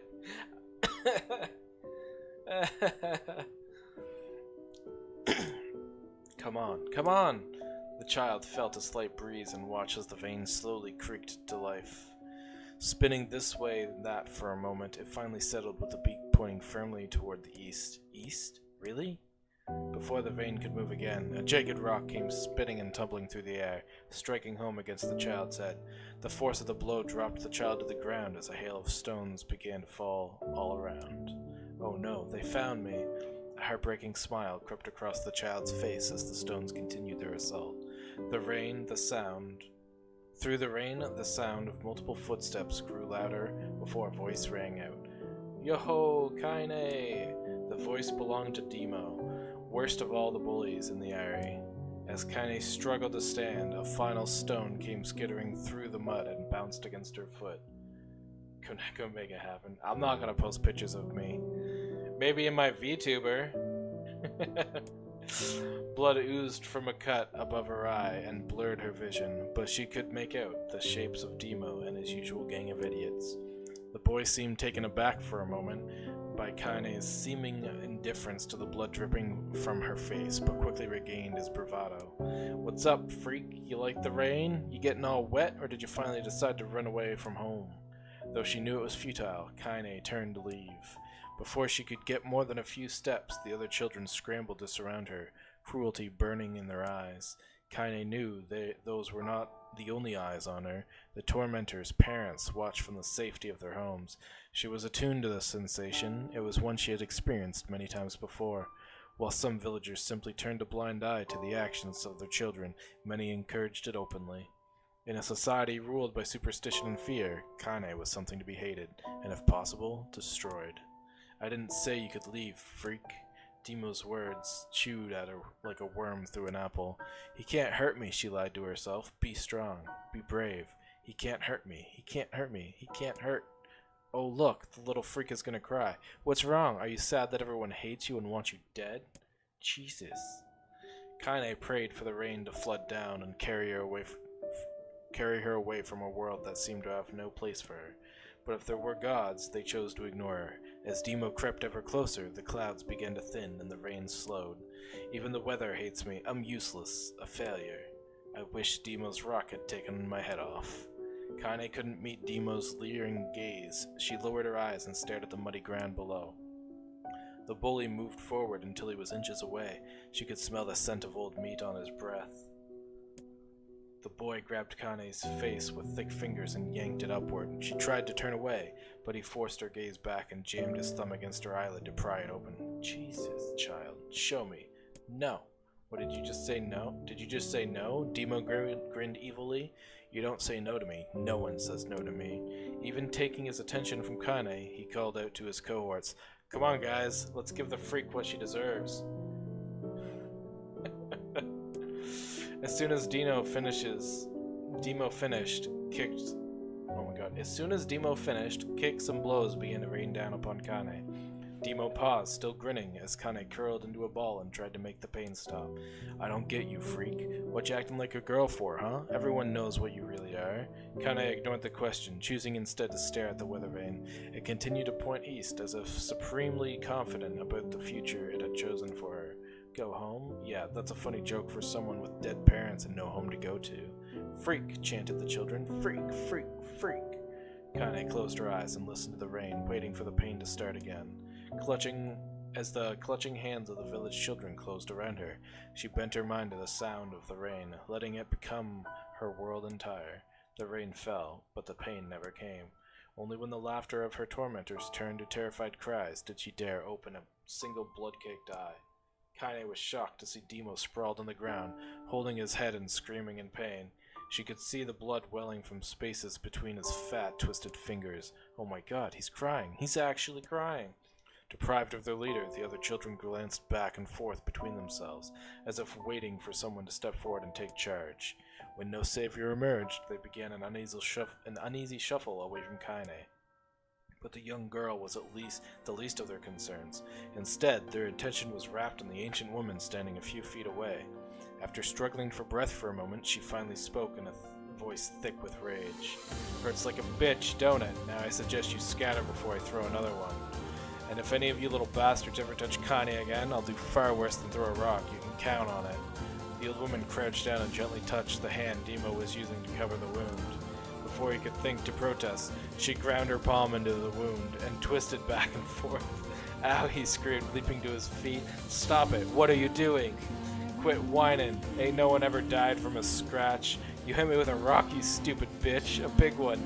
That thing could have killed me." The old woman shrugged. "Death is the best cure for stupid." Demo's face twisted with rage at her words. Locking his eyes on Kaine, he took a step backward and spat on the ground. "Get out, leave this village. No one wants you here, either of you." Seeing the old woman grab another stone, Demo and his companions turned tail and ran. As they fled, the old woman grabbed her side and barked out a single laugh. "Ha! Look at the fat boy go. Guess he's healthy enough to run from a fight." The woman's smile faded as she turned her attention to Kaine. Kneeling down, she removed her shawl and placed it around the young girl's shoulders, then produced a cloth from the folds of her dress and began blotting at the blood on her forehead. "Oh, Kaine," she said, "why didn't you fight back? You're stronger than that lot." The words of her grandmother stung Kaine as she turned away. "Don't be so nice. Don't be nice to me," she said. "I don't deserve it. Nothing matters anymore." Her tears held in cheek for so long finally began to fall on the muddy ground below. "Everyone hates me. They think it's 'cause they think I cause bad things to happen. They think I'm a freak." One sec, I need a drink.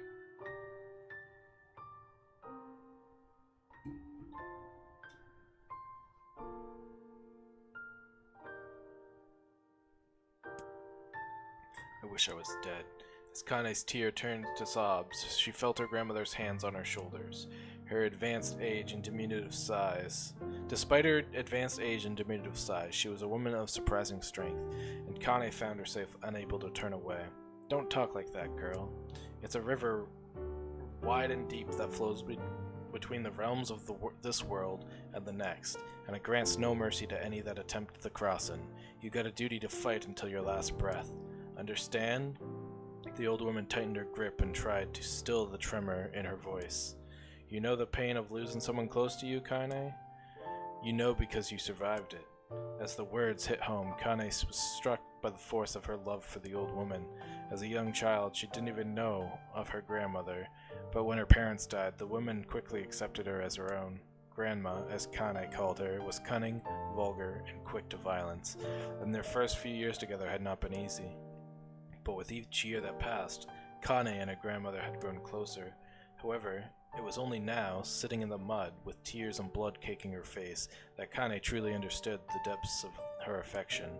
Here was a woman who had seen hard times, who had seen death, who had fought through all these things and somehow emerged on the other side. If anyone could understand Kaine's pain and loneliness, it was her. "Do I make you sick, Grandma?" "Of course not. Don't be an ass." Kaine drew her grandmother's moth-eaten shawl around her body and shuddered. "But my body, it's not normal." "If I was normal, then Mom and Dad wouldn't—" "Hush," interrupted Grandma. "I'll not hear another word of this nonsense. You're my granddaughter and I love you, and if the folks have a problem with that, they can just go to hell." With that, the old woman reached out and placed a wreath of dried flowers on Kaine's hair.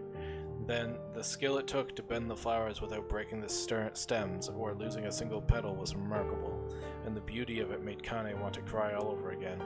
"Oh my gosh, these are lunar tears! Grandma, you made this for me?" Lunar tears were the legendary flowers. Most people could live their entire lives without ever seeing one, and yet her grandmother had somehow collected a dozen or more. Kaine reached up and touched the wreath as if she couldn't believe it was real. Where did you find these?" "Just stumbled on them while I was out doing the shopping." The old woman turned away as she spoke, leading Kaine to suspect that the speech had been more difficult than she was letting on. The pains she took to construct the ornament, let alone track the flowers used in its construction, made Kaine's heart hurt. She reached up and gently adjusted the wreath, admiring the way it felt between her fingers. "Didn't quite turn out right," said her grandmother as she squinted at it. "These old hands have trouble with delicate work, but it sure looks good on a pretty girl like you." Kaine blushed and turned away. You think I'm pretty?" "Of course you are. What a fool thing to say." Thank you, Grandma." Her grandmother smiled. "We're gonna be fine, you and me," she said. "As long as we got each other, we'll be just fine." Kaine took her grandmother's hand in hers, and the two of them struggled to their feet.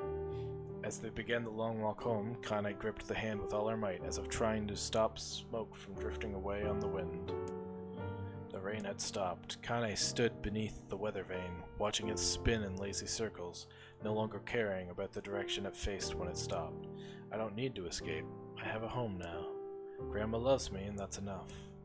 Even if it's us against the world." Kaine let her gaze drift up past the vane and into the cloudy sky. The last faint hints of a rainbow were slowly fading.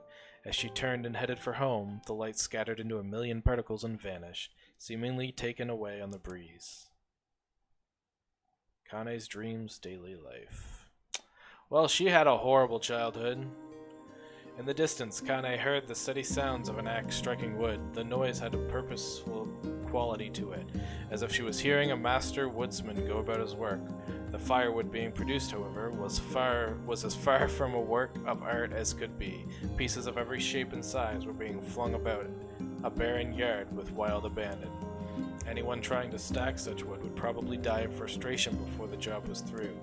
Stupid piece of shit axe. Kaine's grandmother flailed away with the axe, filling the air with both splinters of wood and words that would make the most hardened sailor blush.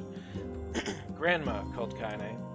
That you, Kaine? Yelled the old woman, taking her eyes off the wood for a moment. Don't get too close, or I might take your goddamn foot off by mistake. She brought the axe down on a piece of wood, sending chips flying in every direction. One spun past Kaine, close enough for her to hear the whistle, at which point she decided to step back. Once she'd scuttled to a safe distance, she cupped her hands around her mouth and shouted, Grandma, do you need any help? I can get you water or lunch or a new axe or something. The axe, poised to strike another wobbly blow, paused in midair.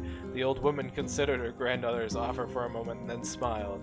Tell you what, since I'm doing such a piss-poor job of chopping, why don't you come here and take over so I can go get the water? Shades have been restless lately, and I don't want you running into one of those bastards. Relinquishing the axe, her grandmother picked up a long pole with wooden buckets on either side. Gathering water was by far one of the more difficult of the two jobs, but Kaine knew better than to complain. Once Grandma's mind was set, there was no changing it. Kaine did her best to help with chores, but Grandma took every task that required travel to the village. Though she had a long list of plausible excuses, Kaine knew the reason. She didn't want her granddaughter to be taunted and harassed by the villagers. Once Kaine moved in, Grandma decided to take up residence a good distance from the area. Out of sight, out of mind seemed to be the best policy when it came to the villagers and her granddaughter, and rare were the days when any but the two of them could be found on the rocky acre of land they called home. Kaine enjoyed the solitude, but harbored a secret resentment that her grandmother was forced to spend her golden years in such a place. After watching her grandmother leave, Kaine turned her attention to the task at hand. She had never chopped wood before in her life, and she soon discovered why the old woman hated the chore. Swing after swing, the axe produced only a tiny crack in the wood, and then she finally managed to connect with a solid stroke. The tool embedded itself in the log and refused to budge. Frustrated, Kaine swung the axe around her head and threw it, log and all, across the yard. Damn it, damn it! Ah, crap. She suddenly understood the joy her grandmother felt in a good curse. Happier now, she picked up the axe, forced it from the wood, and resumed chopping. She had a natural skill with the blade, but the task was challenging, and the blisters soon began to form on her small pink hands. This is tough, and my logs are all weird sizes. Spitting on her palms, ignoring the pain, Kaine redoubled her efforts. Just as she was developing a rhythm, Grandma returned from the village. Setting down her buckets with a small sigh, she took a look at one of the logs, coughed out a wheezy laugh. Pretty clumsy, girl. You better practice if you... Her grandmother suddenly collapsed to her knees, causing one of the buckets to wobble precariously. Eyes wide, Kaine dropped the axe and ran to her grandmother's side. Grandma! The old woman shook her head and pointed a trembling finger at the bucket. Get the bucket. Can't let it spill. Kaine steadied the bucket with a foot as she knelt by her grandmother. A small bit of water sloshed over the side and made a new home in the hem of her dress, but Kaine didn't notice. Grandma, what's happening? Crazed with panic, she grabbed her grandmother by the shoulders and shook. After a moment, the woman lifted her arms and batted Kaine away. Stop that, just stop, she cried, breathing heavily. It ain't like I'm dying, just tired from the trip is all. Kaine desperately wanted to believe her, but one look at the old woman's shaking hands and worn face told her that more than words ever could. Her grandmother had lived a long, hard life, and it seemed that the bill was finally coming due. The time when her grandmother watched over Kaine was ending. Sooner than either of them had feared, the positions would be reversed. The next morning, Kaine came to the side of her grandmother's bed and took her wrinkled hand. Grandma, you're sick, and you need medicine. I'm going to the village. The old woman shook her head and tried to rise, but Kaine gently pushed her down. It's all right, she said. I'll be fine. Her grandmother fixed her with a gaze that could melt steel. After what seemed an eternity, she finally lowered her eyes and sighed. Well, I don't like it, goddammit, but I guess I should quit being so stubborn and let you grow up. The old woman watched as Kaine strapped on her boots and made her way down the road to the village. Hours later, as an unseen sun made its way across a dark and rainy sky, she was still watching. Kaine moved at a brisk pace, checking her pockets every few minutes to make sure the money her grandmother gave her was still there. Every noise caused her to spin on her heels. making sure she wasn't being stalked by a shade, or worse, Demo and his gang. But she encountered neither tormentors nor shades, and Kane finally found herself at the entrance to the village. The few adults she could see glanced sideways at her, then muttered to each other behind raised hands before slinking away into the shadows. Her heart racing, Kane took a series of rapid, shallow breaths and tried to calm herself. I have to prove myself. I have to help Grandma. I have to be strong. She chanted those words to herself over and over as she slowly made her way. Finally, her eyes settled on a rotund older woman who was angrily waving her arms in the air and telling anyone who would listen exactly what she thought of Kane's presence. "Hey lady," said Kane with a bravado she did not feel, "where's the apothecary?" The woman's flabby cheeks shook in bewildered anger. "How dare this thing speak to me?" they seemed to say, but Kane saw that her eyes held a different emotion, fear. "Yeah, we're both scared, lady. Trust me on this one." "Which way?" Kane repeated. The woman pointed at a small building to her right before hitching up her dress and stumbling off in the other direction. Kane cringed, expecting a stone to come flying across the assembled crowd, but none came.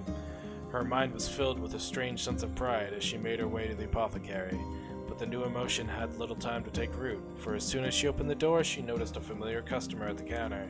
It was Demo. He'd clearly been sent here on some kind of family errand, because his gang of followers was nowhere to be found. "Oh my god," he sputtered. "I mean, what are you doing here, freak?" The insult was delivered without force, and Kane happily ignored it. Stretching on tiptoes to see over the counter, she asked the shopkeeper for medication. "Ha," barked Demo. "That old bitch finally keel over? Go to hell, Demo." The boy's eyes grew so wide that they seemed ready to fall out of his head, but before he could let fly a comeback, or worse, a punch, the apothecary told them to knock it off before he kicked them out of the store. Demo slunk out of the shop, cursing Kane under his breath. Once he was gone, she allowed herself to breathe once more, taking a brief tour of the shop while the owner prepared her medication.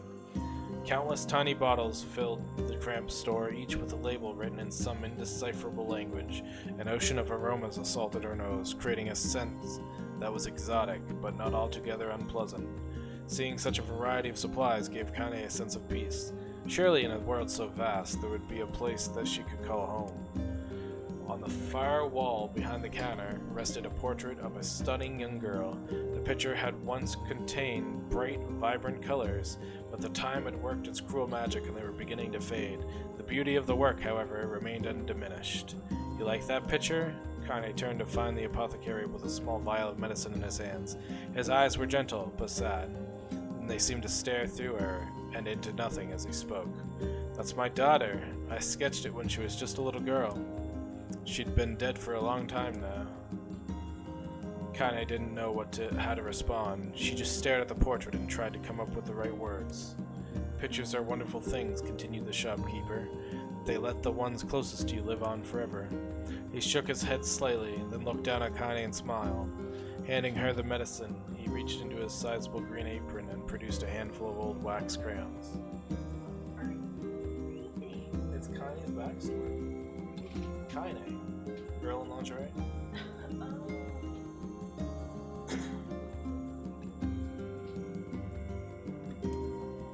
"You shouldn't have these. There's no one left that I wish to draw." Kane took an instinctive step back, causing the shopkeeper's face to darken. "Yes, I've heard the rumors about you," he said. "It's a small village and the word travels quickly. Between you and me, I'm not sure which of them to believe, but I also don't think they matter much. I know your grandmother, Callie, and I think the way she was driven out of this town was just deplorable." "Grandma's name is Callie?" thought Kane suddenly. She was still mulling this new fact over in her mind as she reached out and gently took the crayons from the apothecary's hands. "1 sec, I need more water."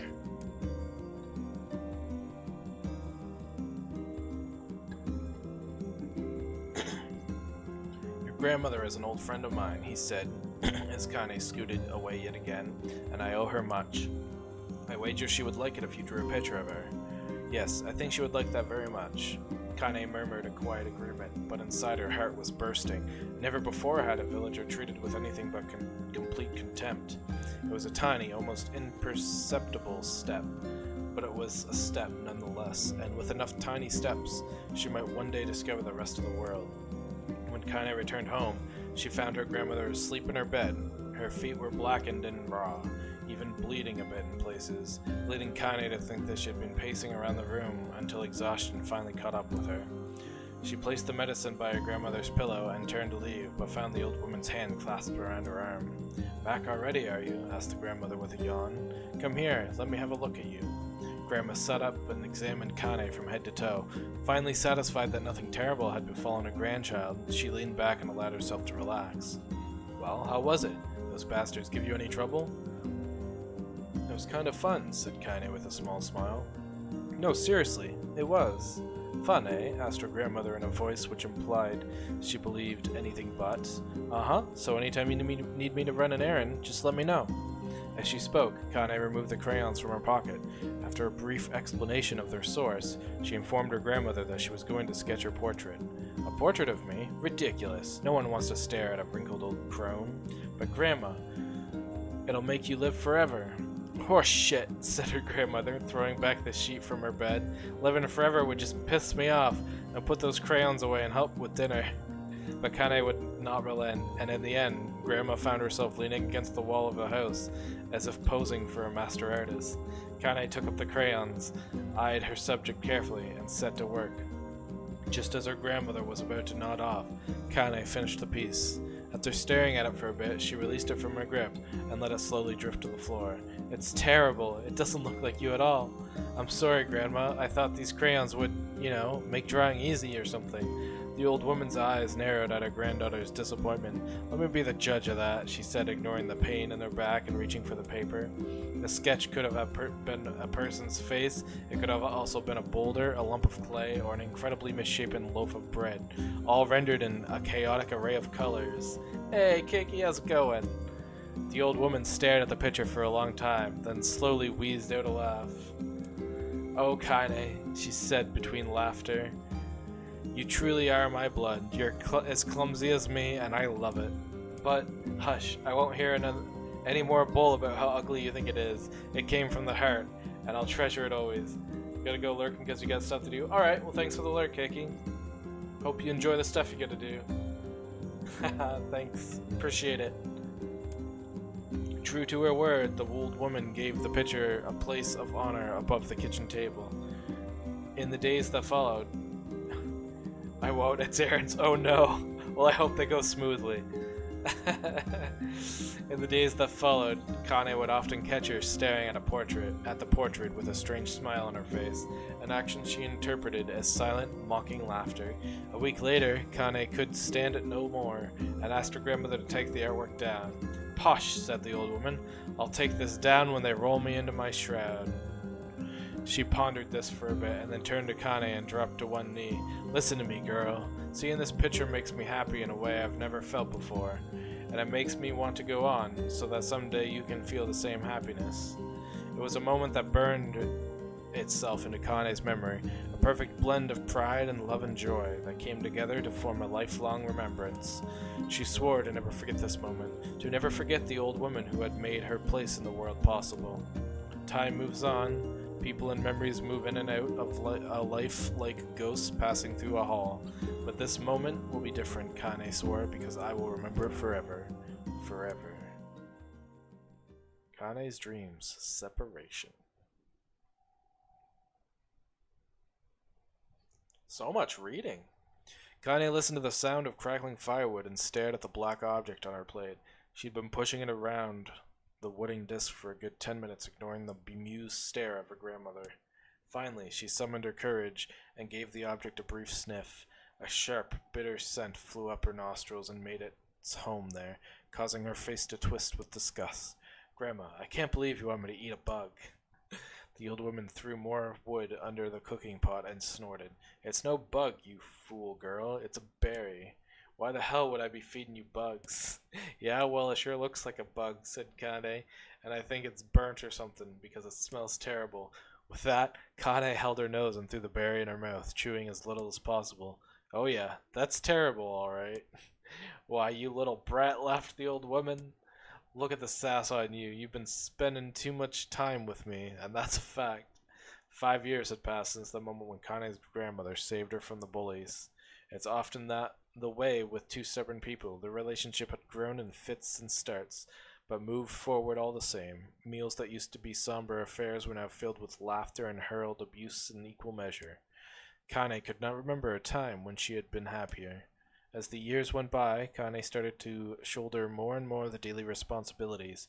Her grandmother's legs grew weaker by the day, and she could no longer do many of the chores she used to take for granted. And so this morning found Kane lacing up her work boots with a breakfast of burned berry rolling through her belly. "Where are you going today?" asked the grandmother suddenly. Kane looked up, surprised. The old woman rarely asked for specifics anymore. "Well, I was gonna check out the kelma trees to see if they were ripe. I thought we could make some jam or something. Oh, and I'm gonna go pick up some flagstones, so I need to take the wheelbarrow." "Flagstones? What in the hell for?" Kane stared at her grandmother, then held out an arm and swept it around their home.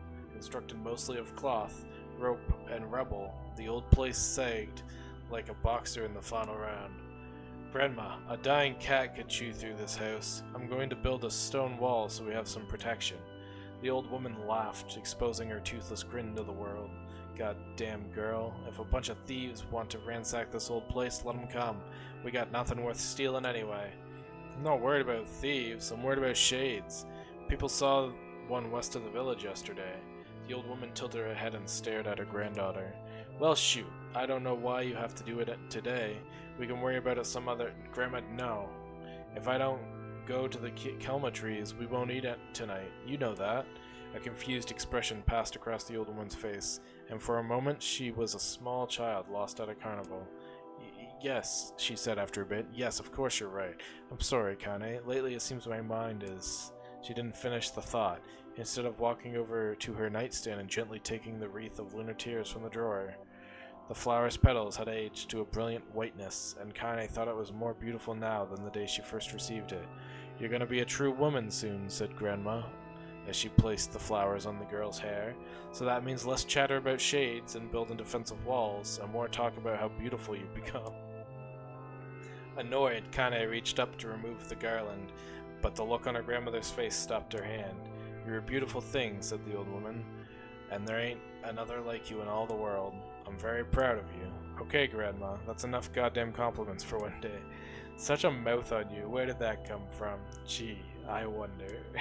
"I'll teach you to sass me, girl," yelled Grandma. Suddenly, she lurched forward and grabbed Kane by the ears, pulling her around the room with a crazed grin on her face. "Grandma," yelled Kane in a quaking voice. "Grandma, stop! What the hell?" The old woman stared at her and blinked, then slowly held her wrinkled hands out as if she was the first time she had ever seen them. Oh, I don't know what happened there. I'm sorry, girl. Sometimes my mind just..." Kane thought the look on her grandmother's face was the most heartbreaking thing she had ever seen. "Listen," she began. "Maybe I should stay home after all." "No, I won't have you stay here to keep an eye on an old codger like me. You go and get your fruit and your wall and whatnot. I'll be fine. And when you come back, I'll have a nice grasshopper dinner waiting for you." Kane rolled her eyes, then kissed her grandmother on the forehead and made ready to depart, trying desperately to ignore the worry that was gnawing at the walls of her heart. Kane could feel the old woman's eyes watching her as she moved down the path. Don't turn around, she told herself, but in the end the temptation was too great. She spun on her heel for a final look and saw a small, bent woman standing in front of a ramshackle hut with a sad expression on her face. Gods, she looks so old now. It's like the wind could reach down and just carry her away. Kane worried about her grandmother all day, causing her work to suffer. What little fruit she could collect was tossed carelessly into the wheelbarrow, and she only found a couple of stones before losing interest in the project. Finally, as dusk approached, she decided to call it a day. Cursing herself for the lack of focus, Kane pushed the nearly empty wheelbarrow back down the path. As she crested the final hill, she suddenly froze in place. The wheelbarrow fell from her fingers and collapsed on its side, sending a few pieces of wrinkled brown fruit rolling down the hill. Her gaze was transfixed by a thick black cloud that hovered just ahead, tracing its path with a finger. Kane suddenly felt her stomach knot in on itself. No! Oh gods, no! Her grandmother's house was set ablaze, the flames licking up as if trying to touch the sky itself. Grandma! Grandma! Kane ran then, faster than she'd ever moved in her life. Once she tripped on a stone and went sprawling into the rocky ground, but she leapt up to her feet and continued running, unmindful of the blood that spilled from her wounded hands and knees. As she got closer and closer, Kane's mind began to race in time with her footfalls. It's too dark, not just fire. Can't be fire, too much smoke, gotta save her, gotta save her. She burst into the front yard and came to a sudden halt. Her worst suspicions confirmed. The smoke from the fire was mingling with thick, inky blackness of an enormous shade. The massive creature supported itself on 3 twisted feet and achieved balance through means of a large, armored tail. Scaled horns and claws spreaded from its body in a random, chaotic pattern, giving it the appearance of a lizard designed by some insane god. Seeing Kane, it let out a roar and flickered its tail, sending small whirlwinds spinning around the yard. For a moment, the creature retreated into a shimmering inky blackness as if her mind was unable to comprehend that such a thing could actually exist. But then the smell hit her, a blend of rotted meat and excrement, and the horror became real once more. The creature bellowed again, and this time Kane responded with a scream of her own. "All right, you bastard," she thought, as her scream echoed off the hills, high cliffs around them. "It's you or me, let's go." The shade eyed Kane with bemused interest. Then it began looking from her to the house and back again, as if urging her to look at the destruction it had so gleefully wrought. With dread building in her heart, Kane glanced towards the house. Through the smoke and flames, she spotted a small figure struggling to escape the ruins. "Grandma!" At the sound of her voice, the old woman began waving frantically. "She's alive!" thought Kane. "Alive!" Kane's legs sprang to life as she raced across the yard towards the flaming wreckage of the house. Before she could advance more than a few steps, the shade opened its mouth and let out a roar powerful enough to uproot trees and send them flying. The blast sent Kane tumbling through the air before smashing her against the rocky earth. Stars danced in front of her eyes as she tried to remember how her legs worked. "Get up! Get up! Get up! Get up! Get up now!" As Kane struggled to her feet, the shade stomped toward the house and pinned her grandmother to the ground with the tip of her claw. The old woman struggled to move the claw from her stomach, but she might well have been pushing him out.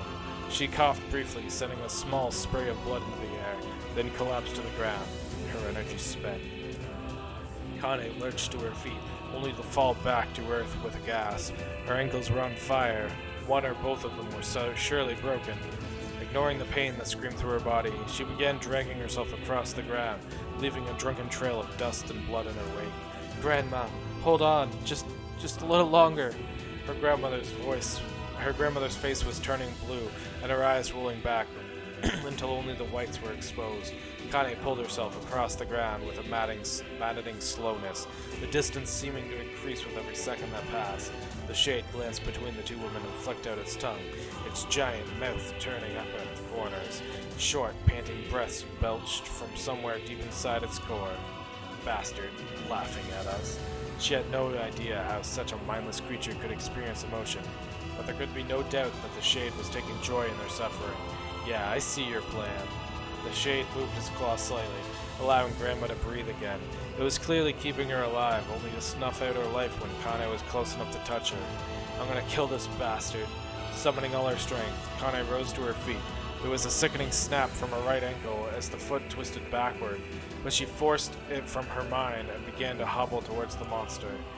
Pulling a small knife from the pouch at her waist, she leapt on the foot that pinned her grandmother and plunged the weapon deep. "Give her back," she screamed. "Give her back to me." It was like stabbing a rock. After a few swipes, the knife broke at the hilt with a dull snap. The shade panted laughter again, then raised its tail and sent it rushing through the air toward the young girl that was latched to its foot. Kane never had a chance. The tail struck her square in the chest and sent her crashing into the burning wreckage of the home. As she lay on the ground with blood pouring from multiple wounds, a small, weak voice spoke up. "Kane?" Kane's vision blurred, but she forced herself to focus on the sound. Finally, her eyes cleared, enough for her to make out her grandmother's hand reaching out to her through the smoke. "Grandma, Kane, you gotta run. You can't best this one." Kane grabbed the hands and held on with all her strength. "Grandma, come on, we have to go." The old woman coughed loudly. One of her hands, slick with blood, slipped from Kane's grasp and thumped to the ground below. "Grandma, no, no!"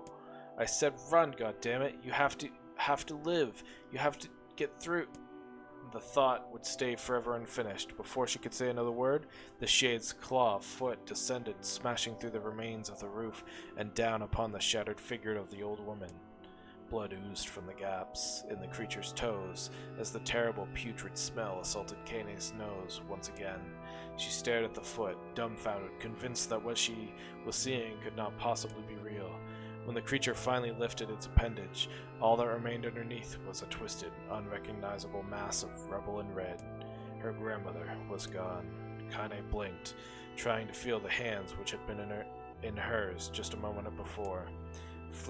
For a fleeting instant, she could remember the warmth of that embrace, the trembling of the fingers, but then the sensation drifted away on the breeze and was gone. Memories flashed through Kane's mind, one after the other, faster and faster, until it became a meaningless jangle of noise. Kane screamed then, a thunderous sound that echoed off the cliffs and seemed to roll away forever. The Shade eased forward, black ichor pouring from its mouth and dissolving into smoke on the ground below. The earth shook with every step as it crept towards its prey. Kane's body slowly rose, as if controlled by a mad puppet master. Her arms and legs were bent at impossible angles, and her head lolled dangerously to the side. Yet somehow, she managed to stand. Staring at the Shade, her eyes began to glow with a deep red fire.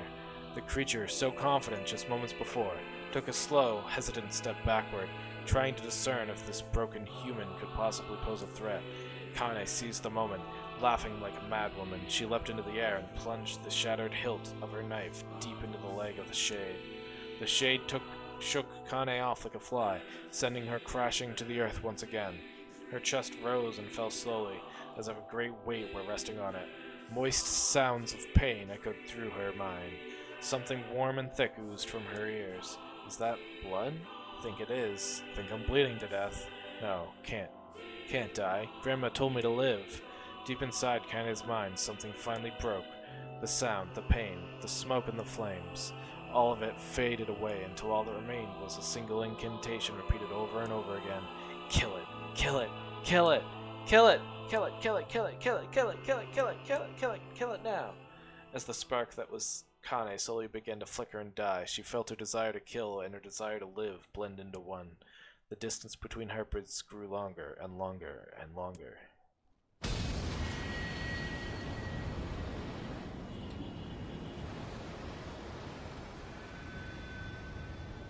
And we're back.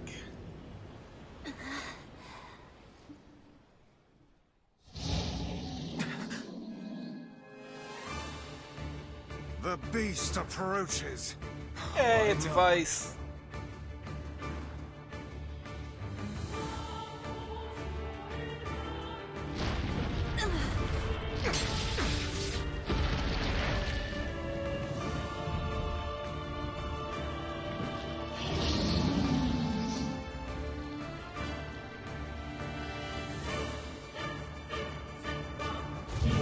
Looks like we're controlling him again.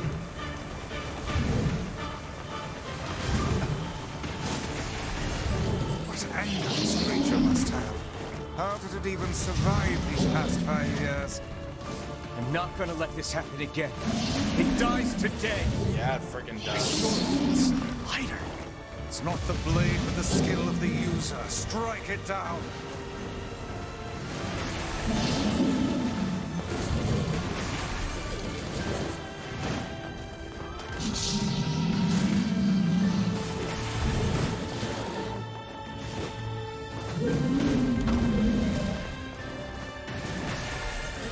Got him.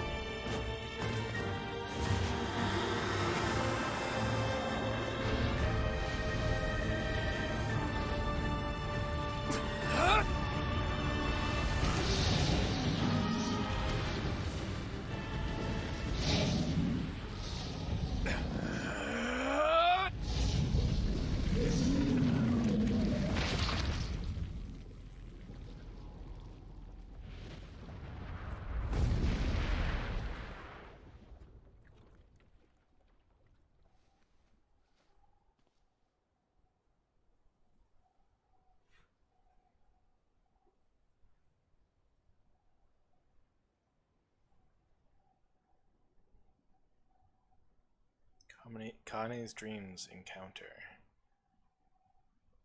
Gently, weakly, softly, the shade, sure that its tormentor was dead, turned and stomped off towards the horizon, stopping along the way to bellow one final roar. Couldn't kill it.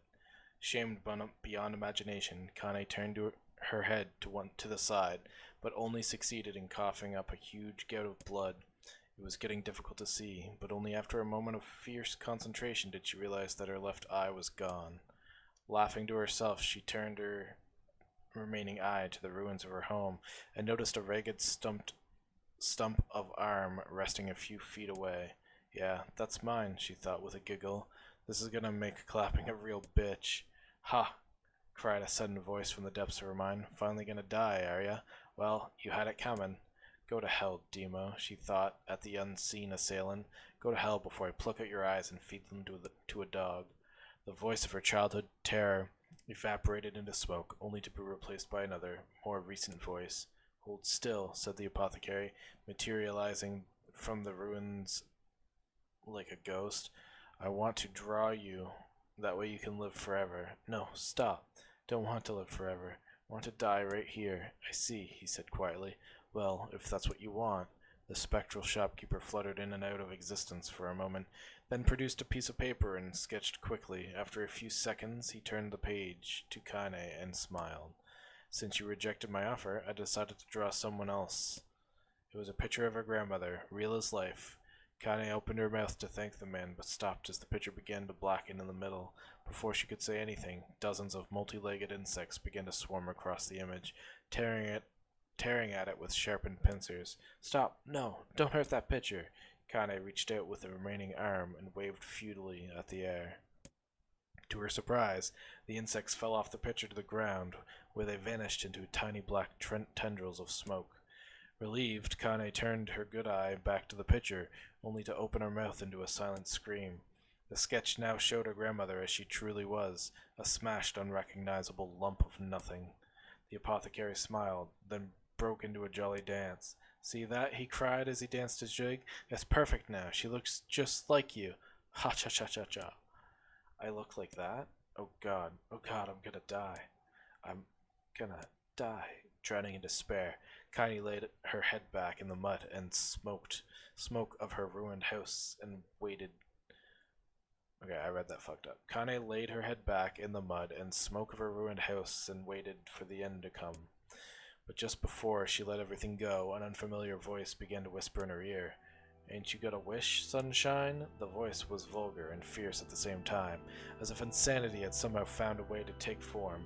Kane wanted to scream as the voice crawled under her skin, but her lungs refused to work. You know, a wish, like a prayer or something.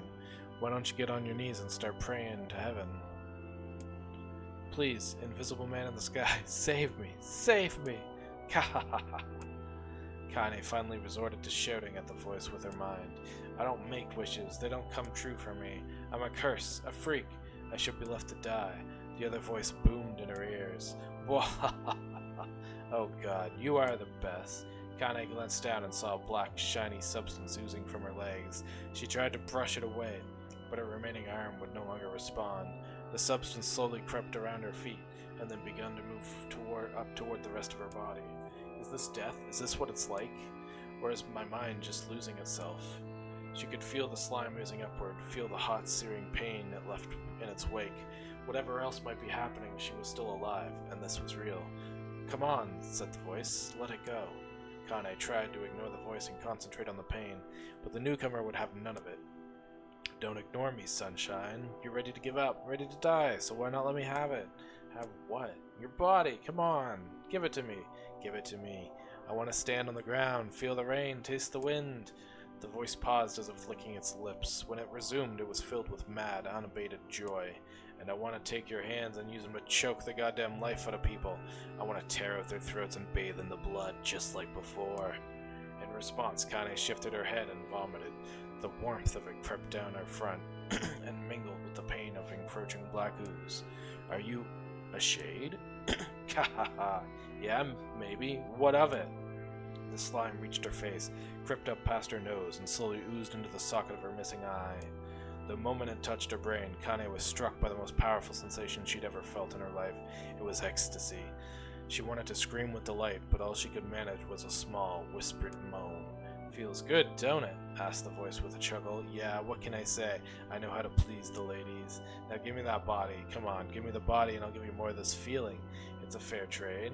A black lump began to protrude from Kane's side as she watched. It grew longer and thicker and eventually taking the form of her missing arm. "I can see better," she thought. "My eye must be growing back too." The slime reached up to envelop the rest of her face, but she managed to brush it away. "Stop," she whispered, marveling at how she regained her voice. "Stop." The black ooze hesitated, as if it was considering this request, then quickly shimmered down to her body before disappearing into a cloud of smoke. "Ah, what the hell, Sunshine?" screamed the voice. "We had a deal. I thought you wanted to die."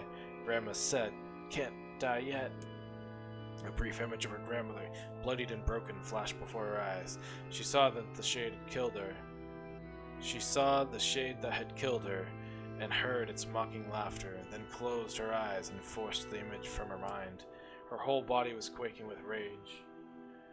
When she opened her eyes again, they turned bright red. "That thing took my grandmother. I have to kill it before I die." Kane glanced down and saw a mysterious pattern. The pattern of the shades burned itself into her left arm. "Well, I'll be damned," said the voice cheerfully. "Look at that, Sunshine. I think you and me are going to be good friends now." Kane stared at her intently at her arm. The more emotion she felt, the more letters seemed ready to puncture her skin and begin infecting the rest of her body. The arm clearly had a will of its own now. "Stop. You gotta stop." Holding her left arm in her right, Kane took a deep breath and tried to calm herself. "Come on, don't fight it," pleaded the voice. "Hey, it's my favorite dish and I'm hungry." Need some water.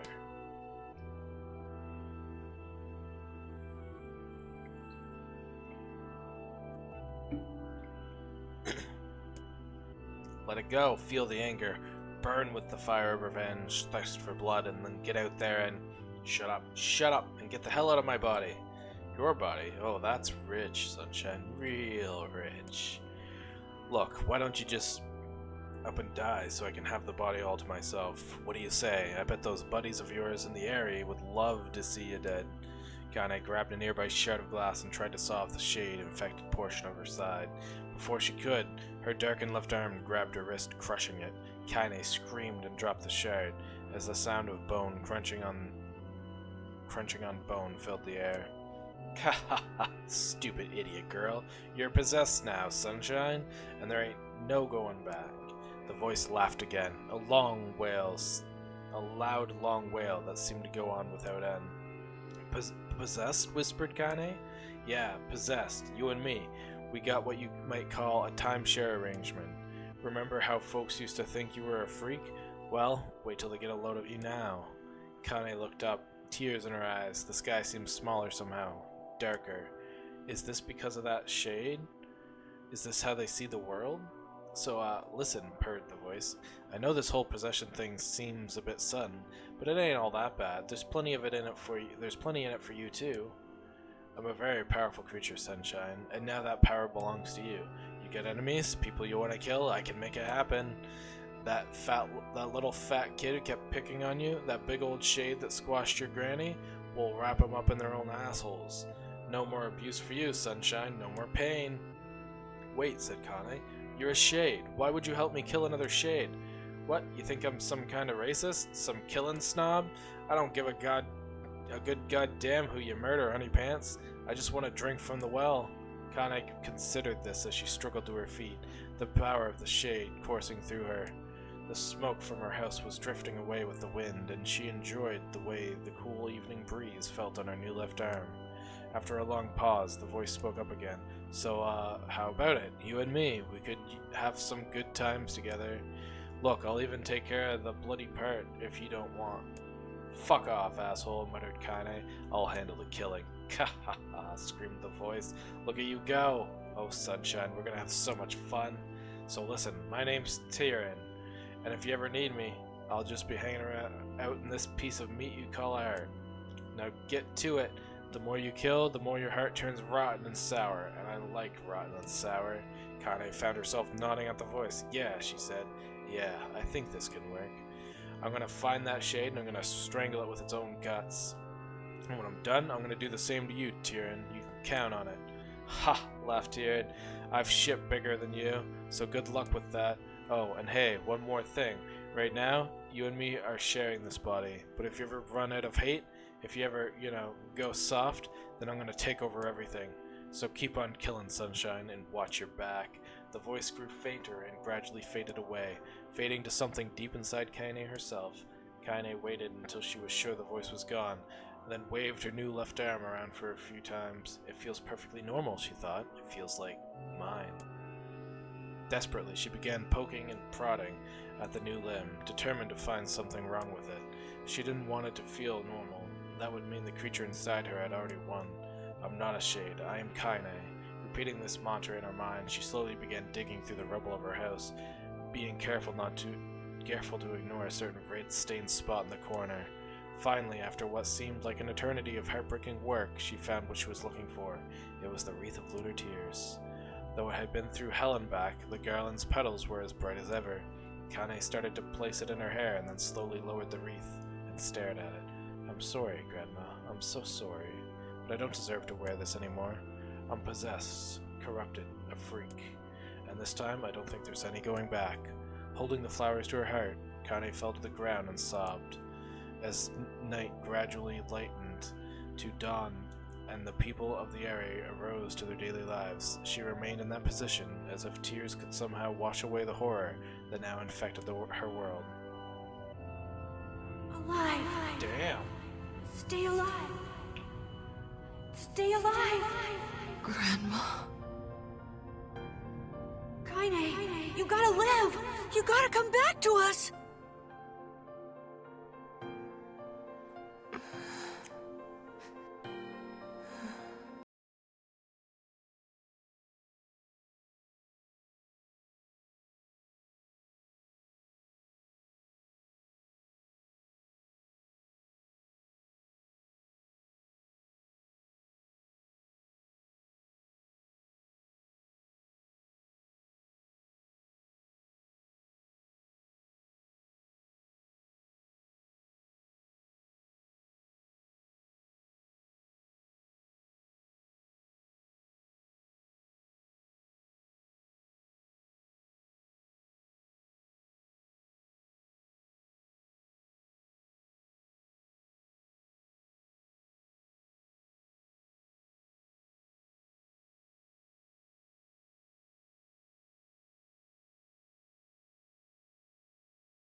Kaine waking from her long petrified sleep.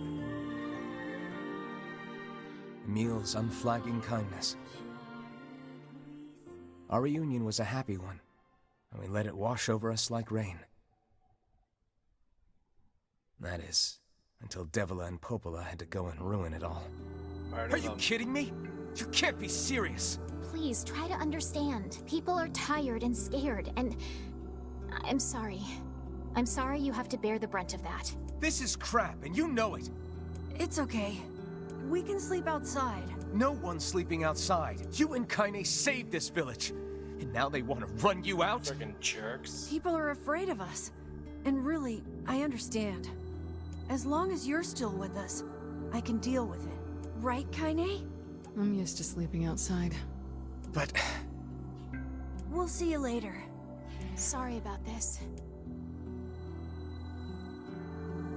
Alright, is this where we split off? What is the matter? Kaine always sleeps outside. I never thought about that until just now. Never even occurred to me.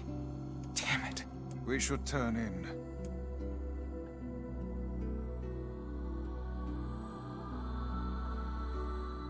I didn't get much sleep that night. For the first time in my life, I hated Devila. Don't worry. That time will come again. For the first time in my life, I doubted Popola. But those feelings are pointless in the end. They said and did what they did for the sake of the village. To protect it from the horror of the Shades.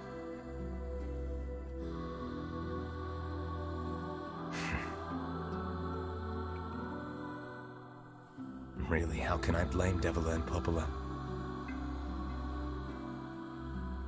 In the end, I'm just as bad.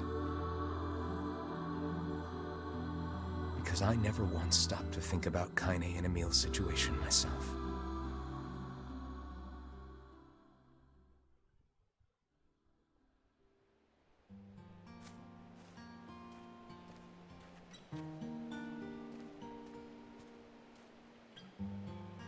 I should apologize to Kaine and Emil, but what good would that even do? I got a fire going. Wait, is that... I'm so happy to get to talk to you again, Kaine. Yeah, me too. I tried everything I could think of to save you, you know. I polished you with a special cloth. I poured warm water over you. Wait, you poured water on me? Yeah, but it didn't really do much except make you all shiny. Hey, Emil. Thanks for saving me. I guess you noticed how I look different now. Nah, you look the I'm same. sorry, Emil. I'm sorry for all of it. Well, I mean, this new form isn't all bad, you know? At least I can look at you when we talk, right?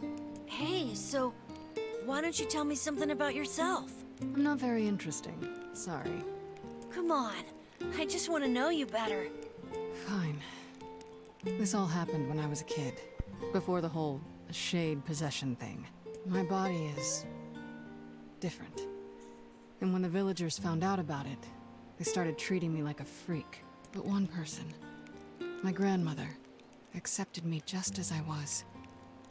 No matter how bad things got, she gave me the strength to keep going. She's really special to you, huh? Yeah. Oh, hey! That gives me an idea. Since we cured your petrification, we should start looking for a way to cure your possession in my body. I know we can do it if we all work together. Heck, it'll probably be super easy.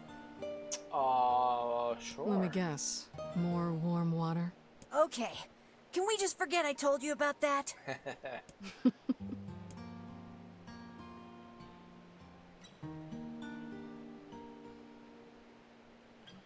Go camp with them.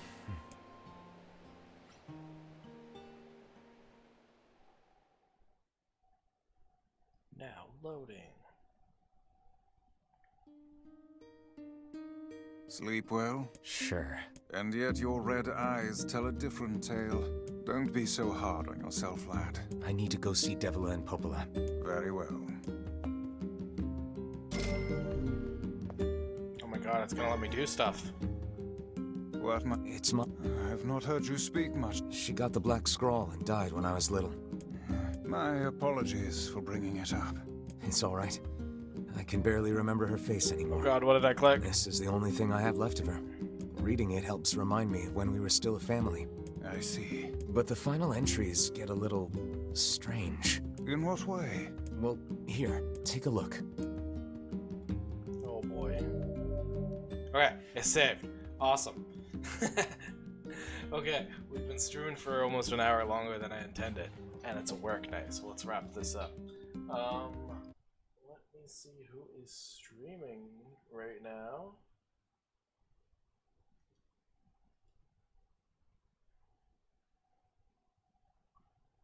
Alright, Mitsuki's streaming again. Let's go raid her. She's playing more oh, she's playing Resident Evil 7 Biohazard. I don't think I've seen that one. That'll be interesting. But yeah, thanks for everyone that stopped by and hung out. Really appreciate all the support. I'd appreciate it if you stuck around for the raid to go say hi to Mitsuki and share the love.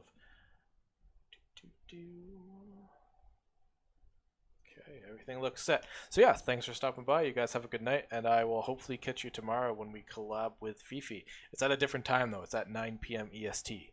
So tune in if you want to see that.